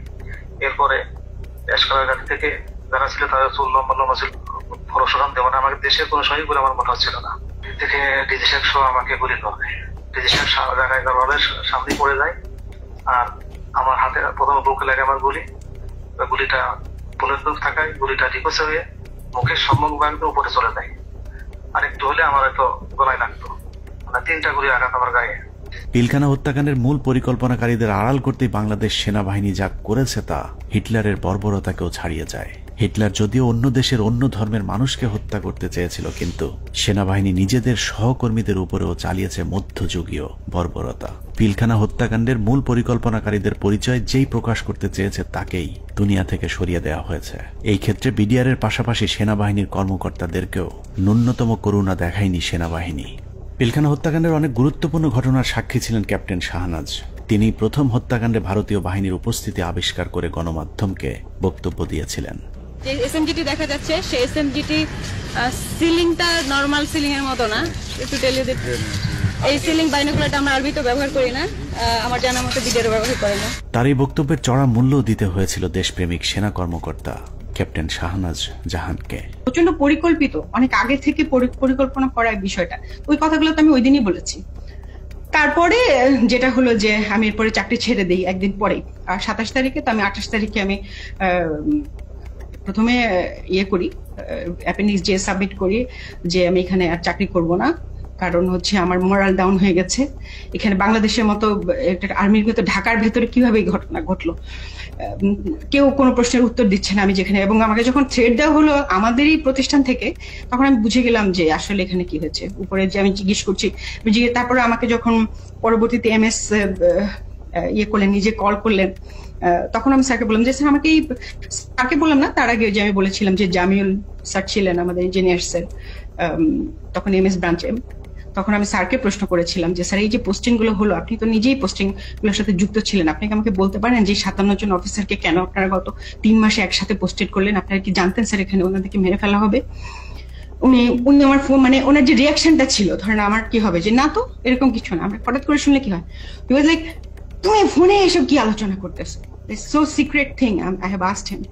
সো উনি আমার ফোনের লাইনটা কেটে দিয়ে আবার অন্য লাইন থেকে কল করেছেন, টিএনডিতে কল করেছেন, যেটা আর্মির লাইন আর কি। সেটাতে উনি বললেন যেটা অনেক সিনিয়র হাই লেভেলের বিষয়, যেটা আমরা জানি হাই লেভেলের বিষয়টা, প্রাইম মিনিস্টার নিজে যুক্ত ছিলেন, ইন্ডিয়া প্রেজেন্ট ছিল, এগুলো তো আমি কর্নেল মোস্তাফিজ স্যারের প্রোগ্রামে দেখলাম। ইন্ডিয়া তার ফোর্স নিয়ে বিভিন্ন পয়েন্টে পয়েন্টে কিন্তু উপস্থিত ছিল, এবং ইন্ডিয়ান ফোর্স নিজেই সেটা তার ওয়েবসাইটে প্রকাশ করেছে, যেটা মোস্তাফিজ ভাই স্যার একটা বলেছেন। সো ওইটা হচ্ছে হাই লেভেলের বিষয়, যেটা আমরা কেউ জানতাম না। নিজের চোখের সামনে সহকর্মীদের পরিকল্পিত হত্যাকাণ্ড কোনোভাবেই মেনে নিতে পারেননি শাহনাজ, যে কারণে বিডিআর হত্যাকাণ্ডের বিচার নিয়ে সবচেয়ে সোচ্চার ছিলেন ক্যাপ্টেন শাহনাজ। কিন্তু ক্যান্টনমেন্টের নিয়ন্ত্রণে থাকা সেনাবাহিনীর ওই পক্ষটি ক্যাপ্টেন শাহনাজকে থামাতে পরিকল্পিতভাবে তার স্বামীকে হত্যা করেন। হাজবেন্ড যিনি পরবর্তীতে মারা যান, তিনি ছিলেন 44 আপনার মানে বিএমএ লং কোর্সের কন্টেম্পোরারি। উনি ছিলেন ফাইটার পাইলট, কোঅর্ডিনেটর আশরাফ ইবনে আহমেদ। তো তার কাছে আমি একটা ইনফরমেশন পাই, যেমন সে তখন ঢাকায় ছিল, তার ইউনিটে ছিল, সে MiG-29 এর পাইলট ছিল। সে আমাকে ওই 7টা বা 7:30টার দিকে জানায় যে তার একজন আত্মীয় সিভিল, সে নাকি তাকে ফোন করেছিল এবং তারা বলেছিল যে তারা খুব ভয় পাচ্ছে, মানে এই জিনিসটার সাথে অনেকগুলো প্রোগ্রামার যুক্ত ছিল। প্রোগ্রামার পিলখানা হত্যাকাণ্ডকে কেন্দ্র করে 4 দফায় মোট 96 জন মেধাবী সেনা কর্মকর্তাকে বহিষ্কার, আটক, জেল, গুম কিংবা হত্যা করা হয়েছে। এর মধ্যে হত্যাকাণ্ডের পরপর সেনাকুঞ্জে প্রধানমন্ত্রী এবং সেনাপ্রধানের সামনে প্রতিবাদ করার অপরাধে প্রথমেই সেনাবাহিনীর 13 জন অফিসারকে বহিষ্কার করা হয়। পিলখানার মূল ঘটনা তৎকালীন সময়ে গঠিত তদন্ত কমিশনকে জানানোর অপরাধে 5 জন কমান্ডোকে তাপসের উপর মিথ্যা গ্রেনেড হামলা মামলায় ফাঁসানো হয়। এদের 5 জনকে 13 মাস অজ্ঞাত স্থানে গুম করে রাখার পর গ্রেফতার দেখানো হয়। তারপর সবাইকে মিথ্যা মামলায় ফাঁসিয়ে 5 বছর করে কারাদণ্ড দেয়া হয়। তাপস হত্যা মামলা চেষ্টা, এটা একটা ভুয়া মামলা যেটা মতিঝিল থানায় দায়ের করা হয় এবং এইটাতে যে সমস্ত সিভিলিয়ান যারা অপরাধী আছে তাদেরকে বিচারের আওতায় আনার আগেই একই অপরাধে আর্মির 5 জনকে, ভেরি ইয়াং ট্যালেন্টেড অফিসার যারা খুবই অ্যাক্টিভ ছিল, যারা তারা হয় এই তদন্তের সাথে সম্পৃক্ত অথবা এই বিডিআর হত্যাকাণ্ডের বিরুদ্ধে সোচ্চার ছিল, তাদেরকে প্রথম গুম করা হয়, ব্যাপকভাবে শারীরিক নির্যাতন করা হয় এবং পেপার ওয়ার্ক, সব থেকে দুঃখজনক হচ্ছে কাগজে কোর্ট মার্শাল, মানে তাদেরকে গুম অবস্থায় পেপার সই করে দেখানো হয়। যখন জেলে হস্তান্তর করা হয় তখন তারা জানতে পারে যে তাদেরকে 5 বছর জেল দেওয়া হয়েছে। এর মধ্যে একটা দীর্ঘ সময় তাদের পরিবার জানতোই না তারা কোথায় এবং তারা কিভাবে তাদের কি অবস্থায় আছে। আমি একটু 5 জন অফিসারের নাম বলি। এরা হচ্ছে captain Fuad, captain Rajib, captain Helal, captain Reza এবং ক্যাপ্টেন সুবাইল। এরা কিন্তু হয় তদন্তের মধ্যে জেনে গেছিল যে আসলে কি জিনিসটা হয়েছে, কারণ আমরা যেই জবানবন্দি ইনিশিয়াল ইন্টারোগেশনের পরে সেটা পাইতাম, তারা কিন্তু ওদের সাথে শেয়ার করতাম। এবং এই ক্যাপ্টেন রাজীব, ক্যাপ্টেন ফুয়াদ, তারা তো MI3 থেকে বের হয়ে আসছিল, অস্ত্র নিয়ে বের হয়ে আসছিল যে তারা ঢুকে অফিসারদের উদ্ধার করবে। এই সমস্ত অফিসারকে করলো কি, কয়েকদিন পরে, বিডিআর ঘটনার কয়েকদিন পরে তারা এখানে একটা ভয়ঙ্কর খেলা খেলে। তাদের ধারণা থেকে এই অফিসাররা যদি বাইরে থাকে বা জীবিত থাকে তাহলে কিন্তু সত্যটা প্রকাশ পেয়ে যাবে যে এর মধ্যে ভারত জড়িত, এর মধ্যে আওয়ামী লীগ জড়িত, আওয়ামী লীগের কোন কোন নেতা জড়িত। হঠাৎ করে ডিবির মনিরুল ইসলাম এবং র্যাবের তখন লেফটেন্যান্ট কর্নেল জিয়াউল হাসান, খুনি জিয়াউল হাসান, তারা প্রথম আলোর সাথে মিলে একটা চক্রান্ত করলো। চক্রান্তটা কিভাবে, এই যে 5 জন অফিসারের নাম বললাম তারা কিন্তু তখন বিভিন্ন দপ্তরে চাকরি করতেছে, তদন্তে সাহায্য করতেছে। তারা বেশি সবাই কমান্ডো, সবাই বাংলাদেশ সেনাবাহিনীর সব থেকে প্রশিক্ষিত অফিসার, পেশাদার অফিসার। তারা কাজ করতেছে তাদের অফিসে। প্রথম আলোর নিউজ আসলো যে তাপসের উপরে যে বোমা হামলা হয়েছে, মনিরুলের উদ্ধৃতি দিয়ে, মনিরুল প্রথম আলোকে দিয়ে এই চালটা চাললো যে যে তাপসের উপরে বোমা হামলা হয়েছে সেটাতে সম্ভবত আরো 7 জন জড়িত আছে যারা সেনাবাহিনীর অফিসার। তার 2 দিন পরে প্রথম আলো আবার একটা নিউজ ছাপলো, আবারও মনিরুলের উদ্ধৃতি দিয়ে। সেই মানে পুলিশের ডিবির মনিরুল, পরে যে সিটিআইটি অর সামথিং সেটার প্রধান ছিল, তার বুদ্ধিতে কি আসলো, এই সমস্ত অফিসারকে সেনা কর্তৃপক্ষ অ্যারেস্ট করছে এবং তাদেরকে জিজ্ঞাসাবাদে তারা স্বীকার করছে যে তাপসীর উপরে তারা গ্রেনেড হামলা চালাইছিল। বোমা হামলা চালাইছিল। তখনও কিন্তু সে অফিসাররা পেপার দেখে, তারা অফিসে বসে পেপার দেখে দেখতেছে, প্রথম আলো লিখছে যে তাদেরকে নাকি অ্যারেস্ট করা হয়েছে কয়েকদিন আগে এবং তারা নাকি স্বীকারোক্তিমূলক জবানবন্দি দিছে যে তারা তাপসকে হত্যার চেষ্টা করছিল। তৃতীয় দফায় 2009 সালের সেপ্টেম্বর মাসে ব্রিগেডিয়ার জেনারেল আজমি সহ 7 জনকে বহিষ্কার করা হয়, যাদেরকে পরবর্তীতে লম্বা সময় গুম রেখে নির্যাতন করা হয়েছে। সবশেষ বিডিআর হত্যাকাণ্ড নিয়ে সরব ছিলেন এরকম অন্য কর্মকর্তাদেরকে চিহ্নিতকরণের কাজ চলতে থাকে। 2011 সালে MI-STর মেজর জিয়া সহ মোট 68 জন সেনা কর্মকর্তাকে মিথ্যা অভ্যুত্থানের অভিযোগ তুলে একসাথে বহিষ্কার করা হয়। এর মধ্যে 4 জনকে ছেড়ে দেয়া হলেও বাকি 64 জনকে বিভিন্ন মেয়াদে সাজা দেয়া হয়েছে, যাদের অনেকেই দীর্ঘদিন গুমের শিকার হয়েছিলেন। সবচেয়ে মর্মান্তিক পরিণতি হয়েছিল মেজর জেনারেল রফিক এবং কর্নেল শহীদের, যারা দুজন শেষ মুহূর্ত পর্যন্ত বিডিআর হত্যাকাণ্ডের মূল রহস্য উদ্ঘাটনের চেষ্টা চালিয়ে যাচ্ছিলেন। এই দুজন কর্মকর্তাকে যশোর থেকে জরুরি ভিত্তিতে প্রধানমন্ত্রী PSO-AFDর আদেশে ঢাকায় আসতে বলা হয়। হেলিকপ্টারে ঢাকায় আসার পথে সুপরিকল্পিতভাবে দুজনকেই হেলিকপ্টার ক্র্যাশের নাটক সাজিয়ে হত্যা করা হয়। পিলখানা হত্যাকাণ্ডের শেষ শিকার ক্যাপ্টেন তানভীরকে শেখ তাপসের গাড়িতে তুলে দেওয়ার পর তার ভাগ্যে কি ঘটেছে সেটা নিয়েও সেনাবাহিনী কোনো তদন্ত হতে দিতে চায়নি, যে কারণেই অন্য একজনের লাশ ক্যাপ্টেন তানভীর বলে দাফন করা হয়। সেনাবাহিনীর পক্ষ থেকে অপরিচিত একজনের কবরে তানভীরের নাম ফলক বসিয়ে দেওয়া হয়, কিন্তু তানভীরের পরিবার এখনো প্রিয় মানুষের অপেক্ষায়। বললো এখন যদি তুই বাঁচতে চাস তাহলে তুই একটা লাশ নে। এখানে আমার শ্বশুর শাশুড়ি কোনোভাবেই তো মেনে নিল না, এমনকি ওই প্রোগ্রামে আমার আম্মুকে বললো যে আপনাকে ইয়ে করা হবে, MP করে দেওয়া হবে। আমার আম্মু ওখানে দাঁড়ালোই না। হ্যাঁ, আমার আম্মু চলে আসলো, 2টা ডেড বডি দাফন হলো। তো মেজর গাজ্জালি ভাইয়ের একটা লাশ দাফন হলো, 653 নাম্বার ওনার কবরটা। ওনার শাশুড়িকে হচ্ছে পরবর্তীতে আওয়ামী লীগের MP করা হলো। আমার আম্মু তো ডিনাই করলো, আমার আম্মু এটা মেনে নিল না। আর আমার শ্বশুরকে বলল যে আপনার ফরেন মিনিস্ট্রিতে জব দিবে। আমার দেবরকে ও তো দেশের বাইরে থাকে, বললো যে তাকে আনানো হোক, তাকে হচ্ছে সরাসরি ক্যাপ্টেন হিসাবে ঢুকিয়ে দিবে আর্মিতে। আমাদের আসলে কোনো ফ্যামিলি আমরা কম্প্রোমাইজড কখনোই হইনি। পিলখানা হত্যাকাণ্ডে একজন সামরিক গুরুত্বপূর্ণ সাক্ষীকে হত্যা করা হয়েছিল। তিনি হলেন নাসির উদ্দিন আহমেদ পিন্টু।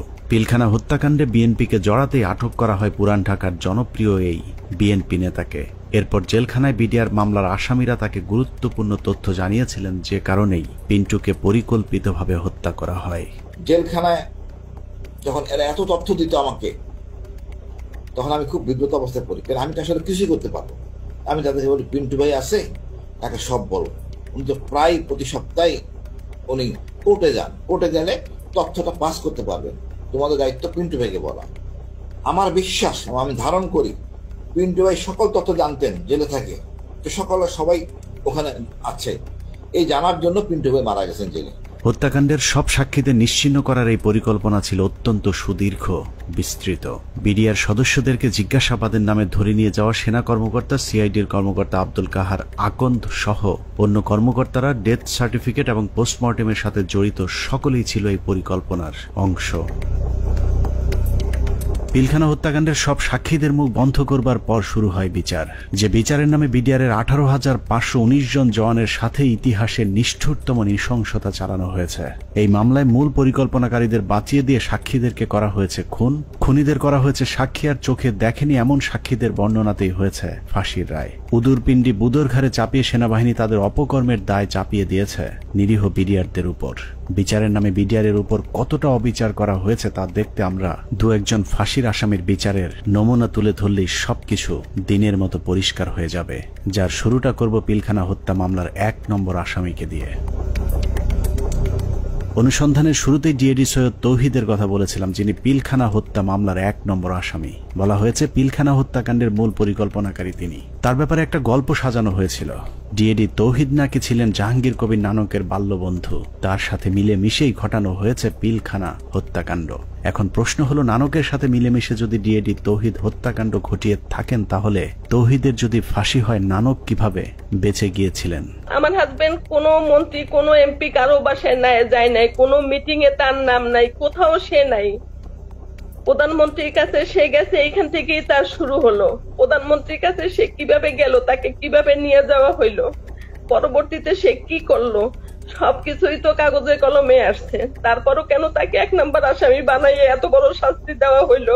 ভারতের পরিকল্পনার শেখ হাসিনার পরিচালনায় পিলখানায় যে নাটক মঞ্চস্থ করা হয়েছিল, সেই নাটকে 25 তারিখ বিকেলের শুটিংটুকু বাদ দিলে পুরো নাটকে ডিএডি তৌহিদকে আর কোথাও দেখা যায়নি। তৌহিদ যখন প্রধানমন্ত্রীর আদেশে বিডিআরের ডিজি হয়েছিলেন, সেই সময়টাতে তৌহিদের পরিবার জিম্মি হয়েছিল পিলখানায় আসা বহিরাগত সন্ত্রাসীদের হাতে।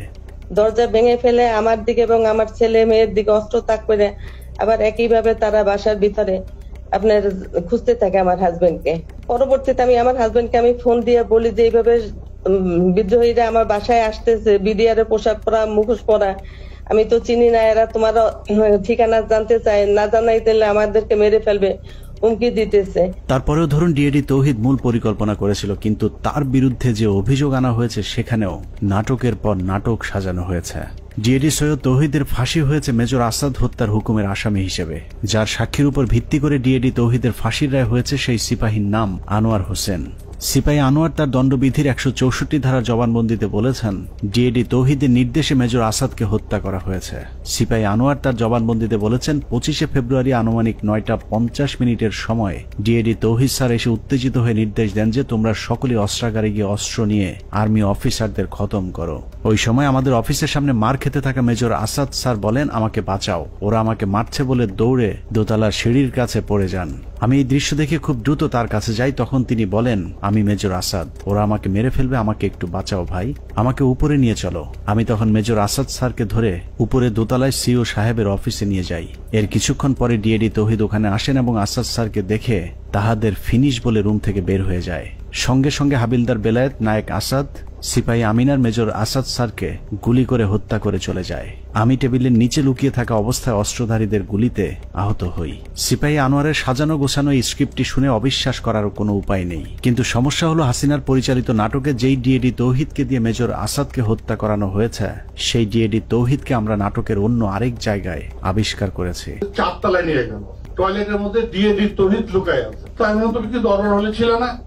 ও বলে না স্যার, আমি দরবার হলে ছিলাম না। লেফটেন্যান্ট কর্নেল কামরুজ্জামান বিডিআর হত্যাকাণ্ডে বেঁচে ফেরা আর্মি অফিসারদের মধ্যে একজন, যার চোখের সামনে বিডিআর এর ডিজি সহ বেশ কয়েকজন কর্মকর্তাকে গুলি করে হত্যা করা হয়, যেই গুলিতে তিনি নিজেও আহত হয়েছিলেন। ডিজি মহোদয় জাস্ট ফার্স্ট স্টেপটা দিলেন, এসে ডিজিকে প্রথমে গুলি করলেন। আমারও একটা গুলি লাগলো এখানে এসে।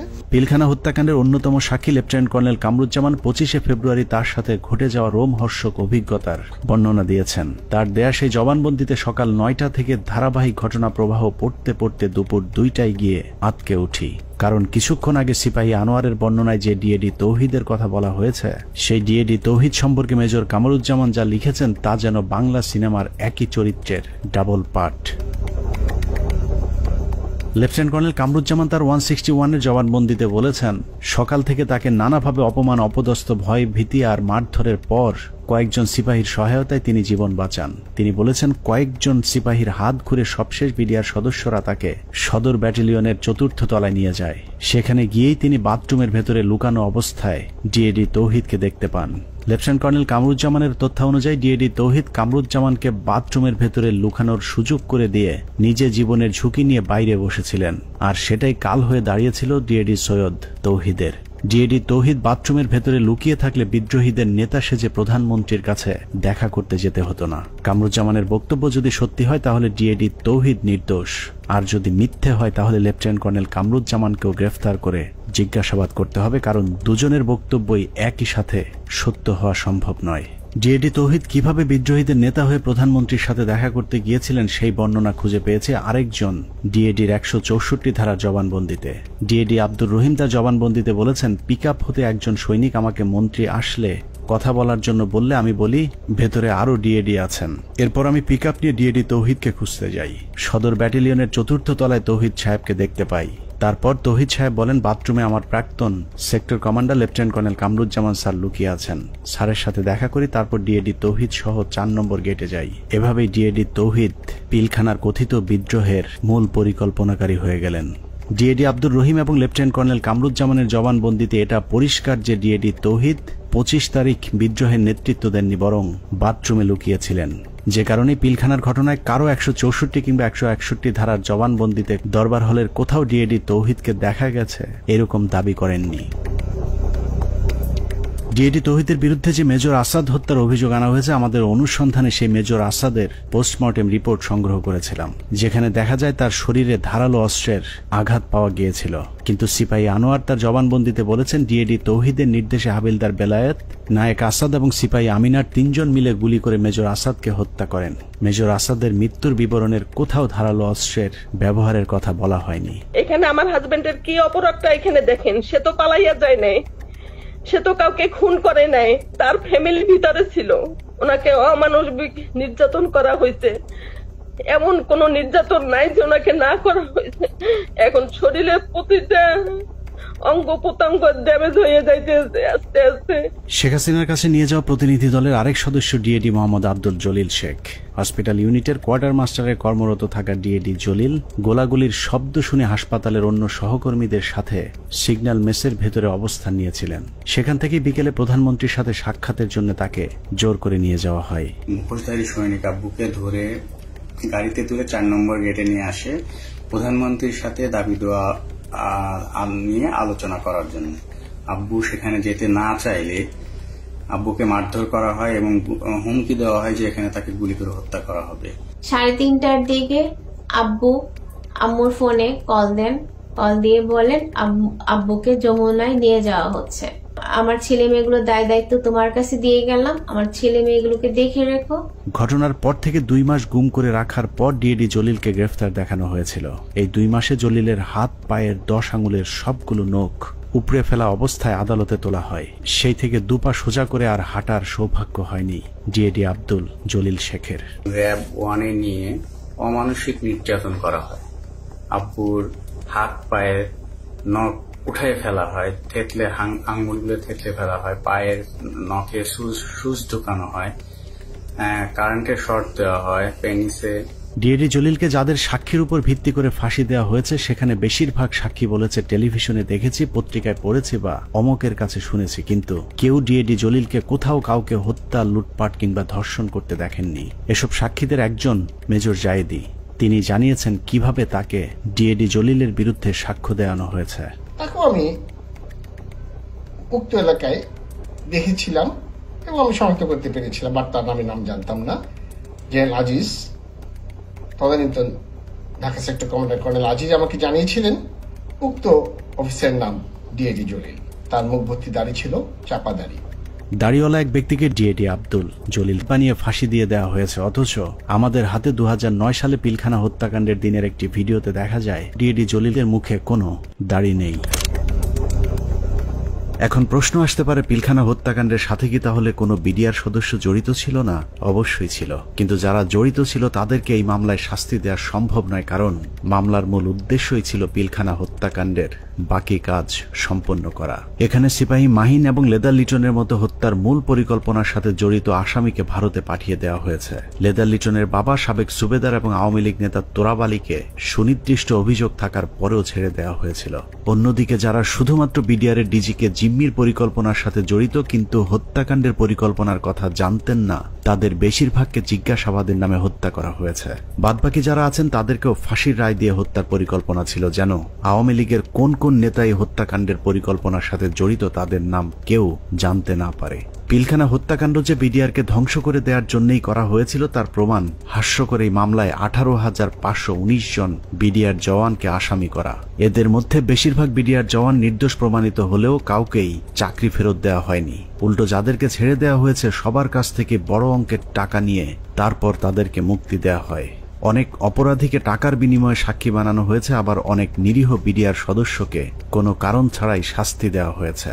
2009 সালের 25 ও 26 তারিখে বিডিআর পিলখানায় ঘটে যায় বিডিআর বিদ্রোহের নারকীয় হত্যাকাণ্ড। এই হত্যাকাণ্ডের সময় সে 9 দিনের ছুটিতে বাড়িতে অবস্থান করে। সে ছুটিতে থাকার কারণে তাকে সেই অভিযুক্তের বাইরে রাখা হয়। পরবর্তীতে সিআইডি দীর্ঘ 7 মাস পর 2009 সালে সেপ্টেম্বর মাসের 10 তারিখে তাকে কর্মরত অবস্থায় গ্রেপ্তার করে জেল হাজতে প্রেরণ করে। এই মামলার বিচার কার্য শুরু হয় বকশীবাজার আলিয়া মাদ্রাসা মাঠে রায়ে তাকে যাবজ্জীবন কারাদণ্ড দেওয়া হলো। দীর্ঘ শুনানি শেষে 2017 সালে এই মামলার রায় প্রদান করা হয়। রায়ে আমার ছোট ভাই আতিকুর রহমানকে খালাস প্রদান করা হয়। তখন এই জামিনের বিরোধিতা করে রাষ্ট্রপক্ষ সুপ্রিম কোর্টে আপিল করে। এমতো অবস্থায় এখন পর্যন্ত আমরা কোনোভাবে আমার ছোট ভাইয়ের মুক্তির কোনো ব্যবস্থা করতে পারিনি। আমার ছোট ভাই যে ছুটিতে ছিল, যে সে নির্দোষ, এটি সবকিছুতে প্রমাণ হয়ে গেছে। তাকে মুক্তি দেওয়া আমি মনে করি যে এটা সরকারের দায়িত্ব। এভাবেই চলেছে পিলখানা হত্যাকাণ্ডের বিচারের নামে অবিচার। আতিক থেকে তৌহিদ পিলখানা হত্যাকাণ্ডের বিচারের নামে 18,000 পরিবারের সাথে গেল 16 বছর যা হয়েছে তাই পৃথিবীর ইতিহাসে আর কখনোই হয়েছে কিনা আমাদের জানা নেই। মামলা, তদন্ত, জিজ্ঞাসাবাদ থেকে শুরু করে জবানবন্দি, কোথাও ন্যায় বিচার পায়নি বিডিআরের পরিবারগুলো।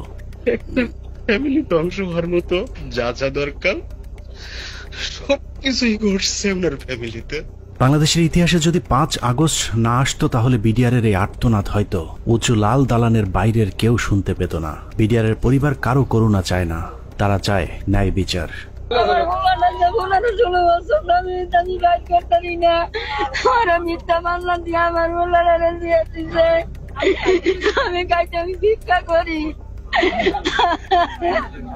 অনেক হয়েছে, আর না। পিলখানা হত্যাকাণ্ড নিয়ে নতুন করে কমিশন তৈরি হয়েছে। আমরা সেই কমিশনের কাছে সুষ্ঠু তদন্ত চাই। আমরা কমিশনের প্রতিদ্বন্দ্বী নই, বরং কমিশনের সুবিধার্থে আমরা পিলখানা হত্যাকাণ্ড নিয়ে গঠিত প্রথম তদন্তের সাথে জড়িত কয়েকজন কর্মকর্তার কিছু পর্যবেক্ষণ দিয়ে অনুসন্ধান শেষ করব।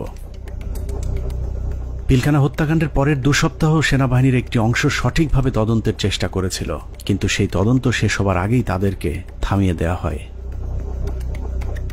আমি তদন্তকালে যেটা দেখলাম, কিছু বিষয় তদন্তে মনোযোগী হওয়ার কারণে কমিটির অন্যান্যরা আমাকে মোটামুটি একটা হোস্টাইল মেম্বার হিসেবে চিহ্নিত করে এবং অসহযোগিতা শুরু করে এবং আমার কার্যক্রমকে তারা ওপেনলি ডিসক্রেডিট করার চেষ্টা করে। এই পরিস্থিতিতে যখন তারা ব্যর্থ হয় তখন ব্রিগেডিয়ার রফিককে আমাদের তদন্ত কমিটির একজন সদস্য কোনো চাহিদা বা কোনো প্রয়োজন ছাড়াই আমার সিনিয়র তাকে সম্পৃক্ত করে, যেহেতু উনি সিনিয়র, উনি সম্পূর্ণ দায়িত্বটা নিয়ে নেন এবং পরবর্তীতে রিপোর্ট সাবমিট করেন। তদন্তকারী দল একটি বিষয় লক্ষ্য করেন যে পিলখানা হত্যাকাণ্ডে যাদেরকে হত্যা করা হয়েছে তাদের বেশিরভাগকে খুব সম্প্রতি বিডিআরে বদলি করা হয়েছিল। এই বদলির সাথে যারা সম্পৃক্ত ছিল তাদেরকে সন্দেহভাজন মনে করেন তদন্তকারী ওই সেনা কর্মকর্তারা। পিলখানা হত্যাকাণ্ডের বহুল আলোচিত নাম কর্নেল রেজা নূর, যিনি ঘটনার একদিন আগে একরকম জোর করে কর্নেল গুলজারকে র্যাব থেকে বিডিআরে পাঠান। পিলখানায় গন্ডগোলের খবর শুনে ঘটনাস্থলে যাওয়া প্রথম দলটি ছিল র্যাবের এডিজি রেজা নূর র্যাবের ওই দলটিকে পিলখানায় ঢুকতে বাধা দিয়েছিলেন। কর্নেল গুলজার ওই সময়টাতে র্যাবে পোস্টিং থাকলে পরিস্থিতি অন্যরকম হতে পারত। এইখানে মেইন গেটে শামসাররা ছিলেন, র্যাব 2 ছিল, মানে র্যাব 2 প্লাস হচ্ছে মানে শামসার অলরেডি বলেছেন যে মানে আয়ত্তের মধ্যেই ছিল, কিন্তু কোনোভাবেই অর্থাৎ রেজানুর খান স্যারের সঙ্গে উনি আবার মানে আমার আগের সিও ছিলেন, সেই হিসাবে স্যারের সঙ্গে আমারও কথা হয় যে স্যার এই ব্যাপার, তো এটা আমরা ইয়ে করতে পারি, কোনোভাবেই মানে এটা অপারেশন করার কোনো মানে উনি কোনো পারমিশন দেননি। পিলখানা হত্যাকাণ্ডে শহীদদের একটা বড় অংশ ছিলেন যারা ভারতের সাথে ব্রহ্মমারি এবং পাদুয়া যুদ্ধে অংশ নিয়েছিলেন, যে কারণে তদন্তকারীদের সন্দেহ আরো প্রকট হয়। অতএব হঠাৎ করে এতগুলো পোস্টিং কি কারণে কেন হয়েছিল সেটা খতিয়ে দেখতে হবে। তখন আমি স্যারকে প্রশ্ন করেছিলাম যে স্যার এই যে পোস্টিং গুলো হলো, আপনি তো নিজেই পোস্টিং গুলোর সাথে যুক্ত ছিলেন, আপনি কি আমাকে বলতে পারেন যে 57 জন অফিসারকে কেন আপনারা গত 3 মাসে একসাথে পোস্টেড করলেন? আপনারা কি জানতেন স্যার এখানে ওনাদেরকে মেরে ফেলা হবে? উনি আমার মানে ওনার যে রিয়াকশনটা ছিল, ধরেন আমার কি হবে যে না তো এরকম কিছু না, আমরা হঠাৎ করে শুনলে কি হয়, হি ওয়াজ লাইক তুমি ফোনে এসব কি আলোচনা করতেছো, it's so secret thing, I have asked হিম। পিলখানা হত্যাকাণ্ডের সময় আওয়ামী লীগের ছোট একজন নেতা বড় ভূমিকা পালন করেছিল, যার নাম মির্জা আজম। সেনাবাহিনীর সূত্র মনে করে মির্জা আজমের বোন জামাই শায়েখ আব্দুর রহমানকে ফাঁসিতে ঝুলানোর প্রতিশোধ হিসেবেই পিলখানা হত্যাকাণ্ডে যুক্ত হয়েছিলেন মির্জা আজম। উল্লেখ্য, বাংলা ভাই এবং শায়েখ আব্দুর রহমানকে জঙ্গি আস্তানা থেকে গ্রেফতারের মূল নায়ক ছিলেন কর্নেল গুলজার, যে কারণে পিলখানা হত্যাকাণ্ডের পর গঠিত তদন্ত কমিটি মির্জা আজমকে বিভিন্ন বিষয় নিয়ে জিজ্ঞাসাবাদও করেছিল।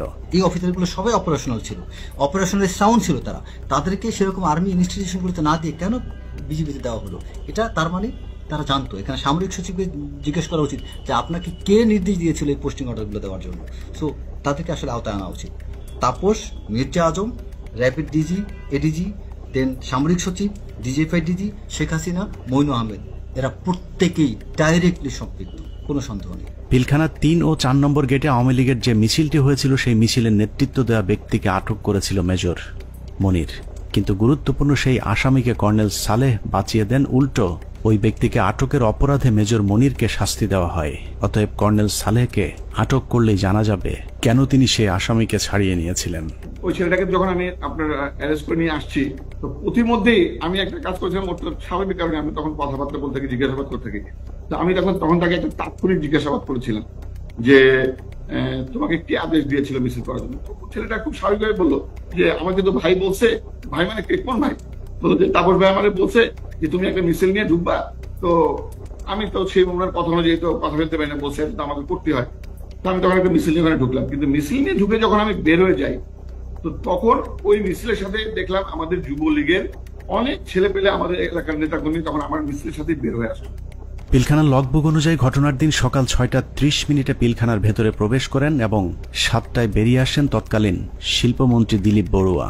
আধা ঘন্টার সময় তিনি কাদের সাথে কি কথা বলেছেন সেটা বের করতে হবে। আওয়ামী লীগের সাবেক আরেক এমপি মুশতাক আহমেদ রুহির সরাসরি হত্যাকাণ্ডে জড়িত থাকার প্রমাণ পেয়েছিল সেনাবাহিনীর ওই তদন্তকারী দলটি, যে কারণে তাকে উত্তরা থেকে গ্রেফতার করেছিলেন র্যাব 1-এর সিও মেজর মনির। কিন্তু আটকের কয়েক ঘন্টার মধ্যেই তাকে ছাড়তে বাধ্য করা হয়। আওয়ামী লীগের আরো ডজনখানেক মন্ত্রী প্রতিমন্ত্রীর নাম জিজ্ঞাসাবাদের তালিকায় ছিল, কিন্তু তাদের বিরুদ্ধে পরবর্তীতে কোনো ব্যবস্থা নেওয়া হয়নি। এর মধ্যে সাবেক স্বরাষ্ট্র প্রতিমন্ত্রী সোহেল তাজ ছিলেন অন্যতম সন্দেহভাজন পরিকল্পনাকারী, যিনি পর্দার আড়ালে থেকে ঠান্ডা মাথায় ভারতীয় গোয়েন্দা সংস্থার সাথে যুক্ত হয়েছিলেন। সেনাবাহিনী সূত্র জানিয়েছে সোহেল তাজ পিলখানা হত্যাকাণ্ডের আগে বিদেশে যাবার কথা বললেও সে ঢাকা বিমানবন্দর থেকে সিলেটে গিয়ে সেখান থেকে আবারও হেলিকপ্টারে ঢাকায় ফেরত আসেন। পিলখানার ঘটনায় ভারতের সাথে যোগাযোগ রক্ষায় গুরুত্বপূর্ণ ভূমিকা পালন করেছেন সোহেল তাজ।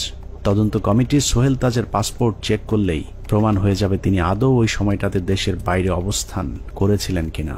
পিলখানা হত্যাকাণ্ডের মতো এত ভয়ঙ্কর একটি সরকারি পরিকল্পনার সময় সোহেল তাজ কোথায় ছিলেন, তার ভূমিকাই বা কি ছিল তা পরিষ্কার হওয়া প্রয়োজন। বলা হয়ে থাকে সোহেল তাজ ঠিক ঘটনার আগে দেশের বাইরে অবস্থান করছিলেন। যদি সেটাও হয়ে থাকে তাহলে তিনি হঠাৎ করে কেন দেশের বাইরে চলে গেলেন? হত্যাকাণ্ডের এই পরিকল্পনা তিনি দেশবাসীকে না জানিয়ে কেন আত্মগোপনে ছিলেন সেটাও খতিয়ে দেখা প্রয়োজন। রাজনৈতিক সম্পৃক্ততাটা স্পষ্ট হয়ে যায় আস্তে আস্তে।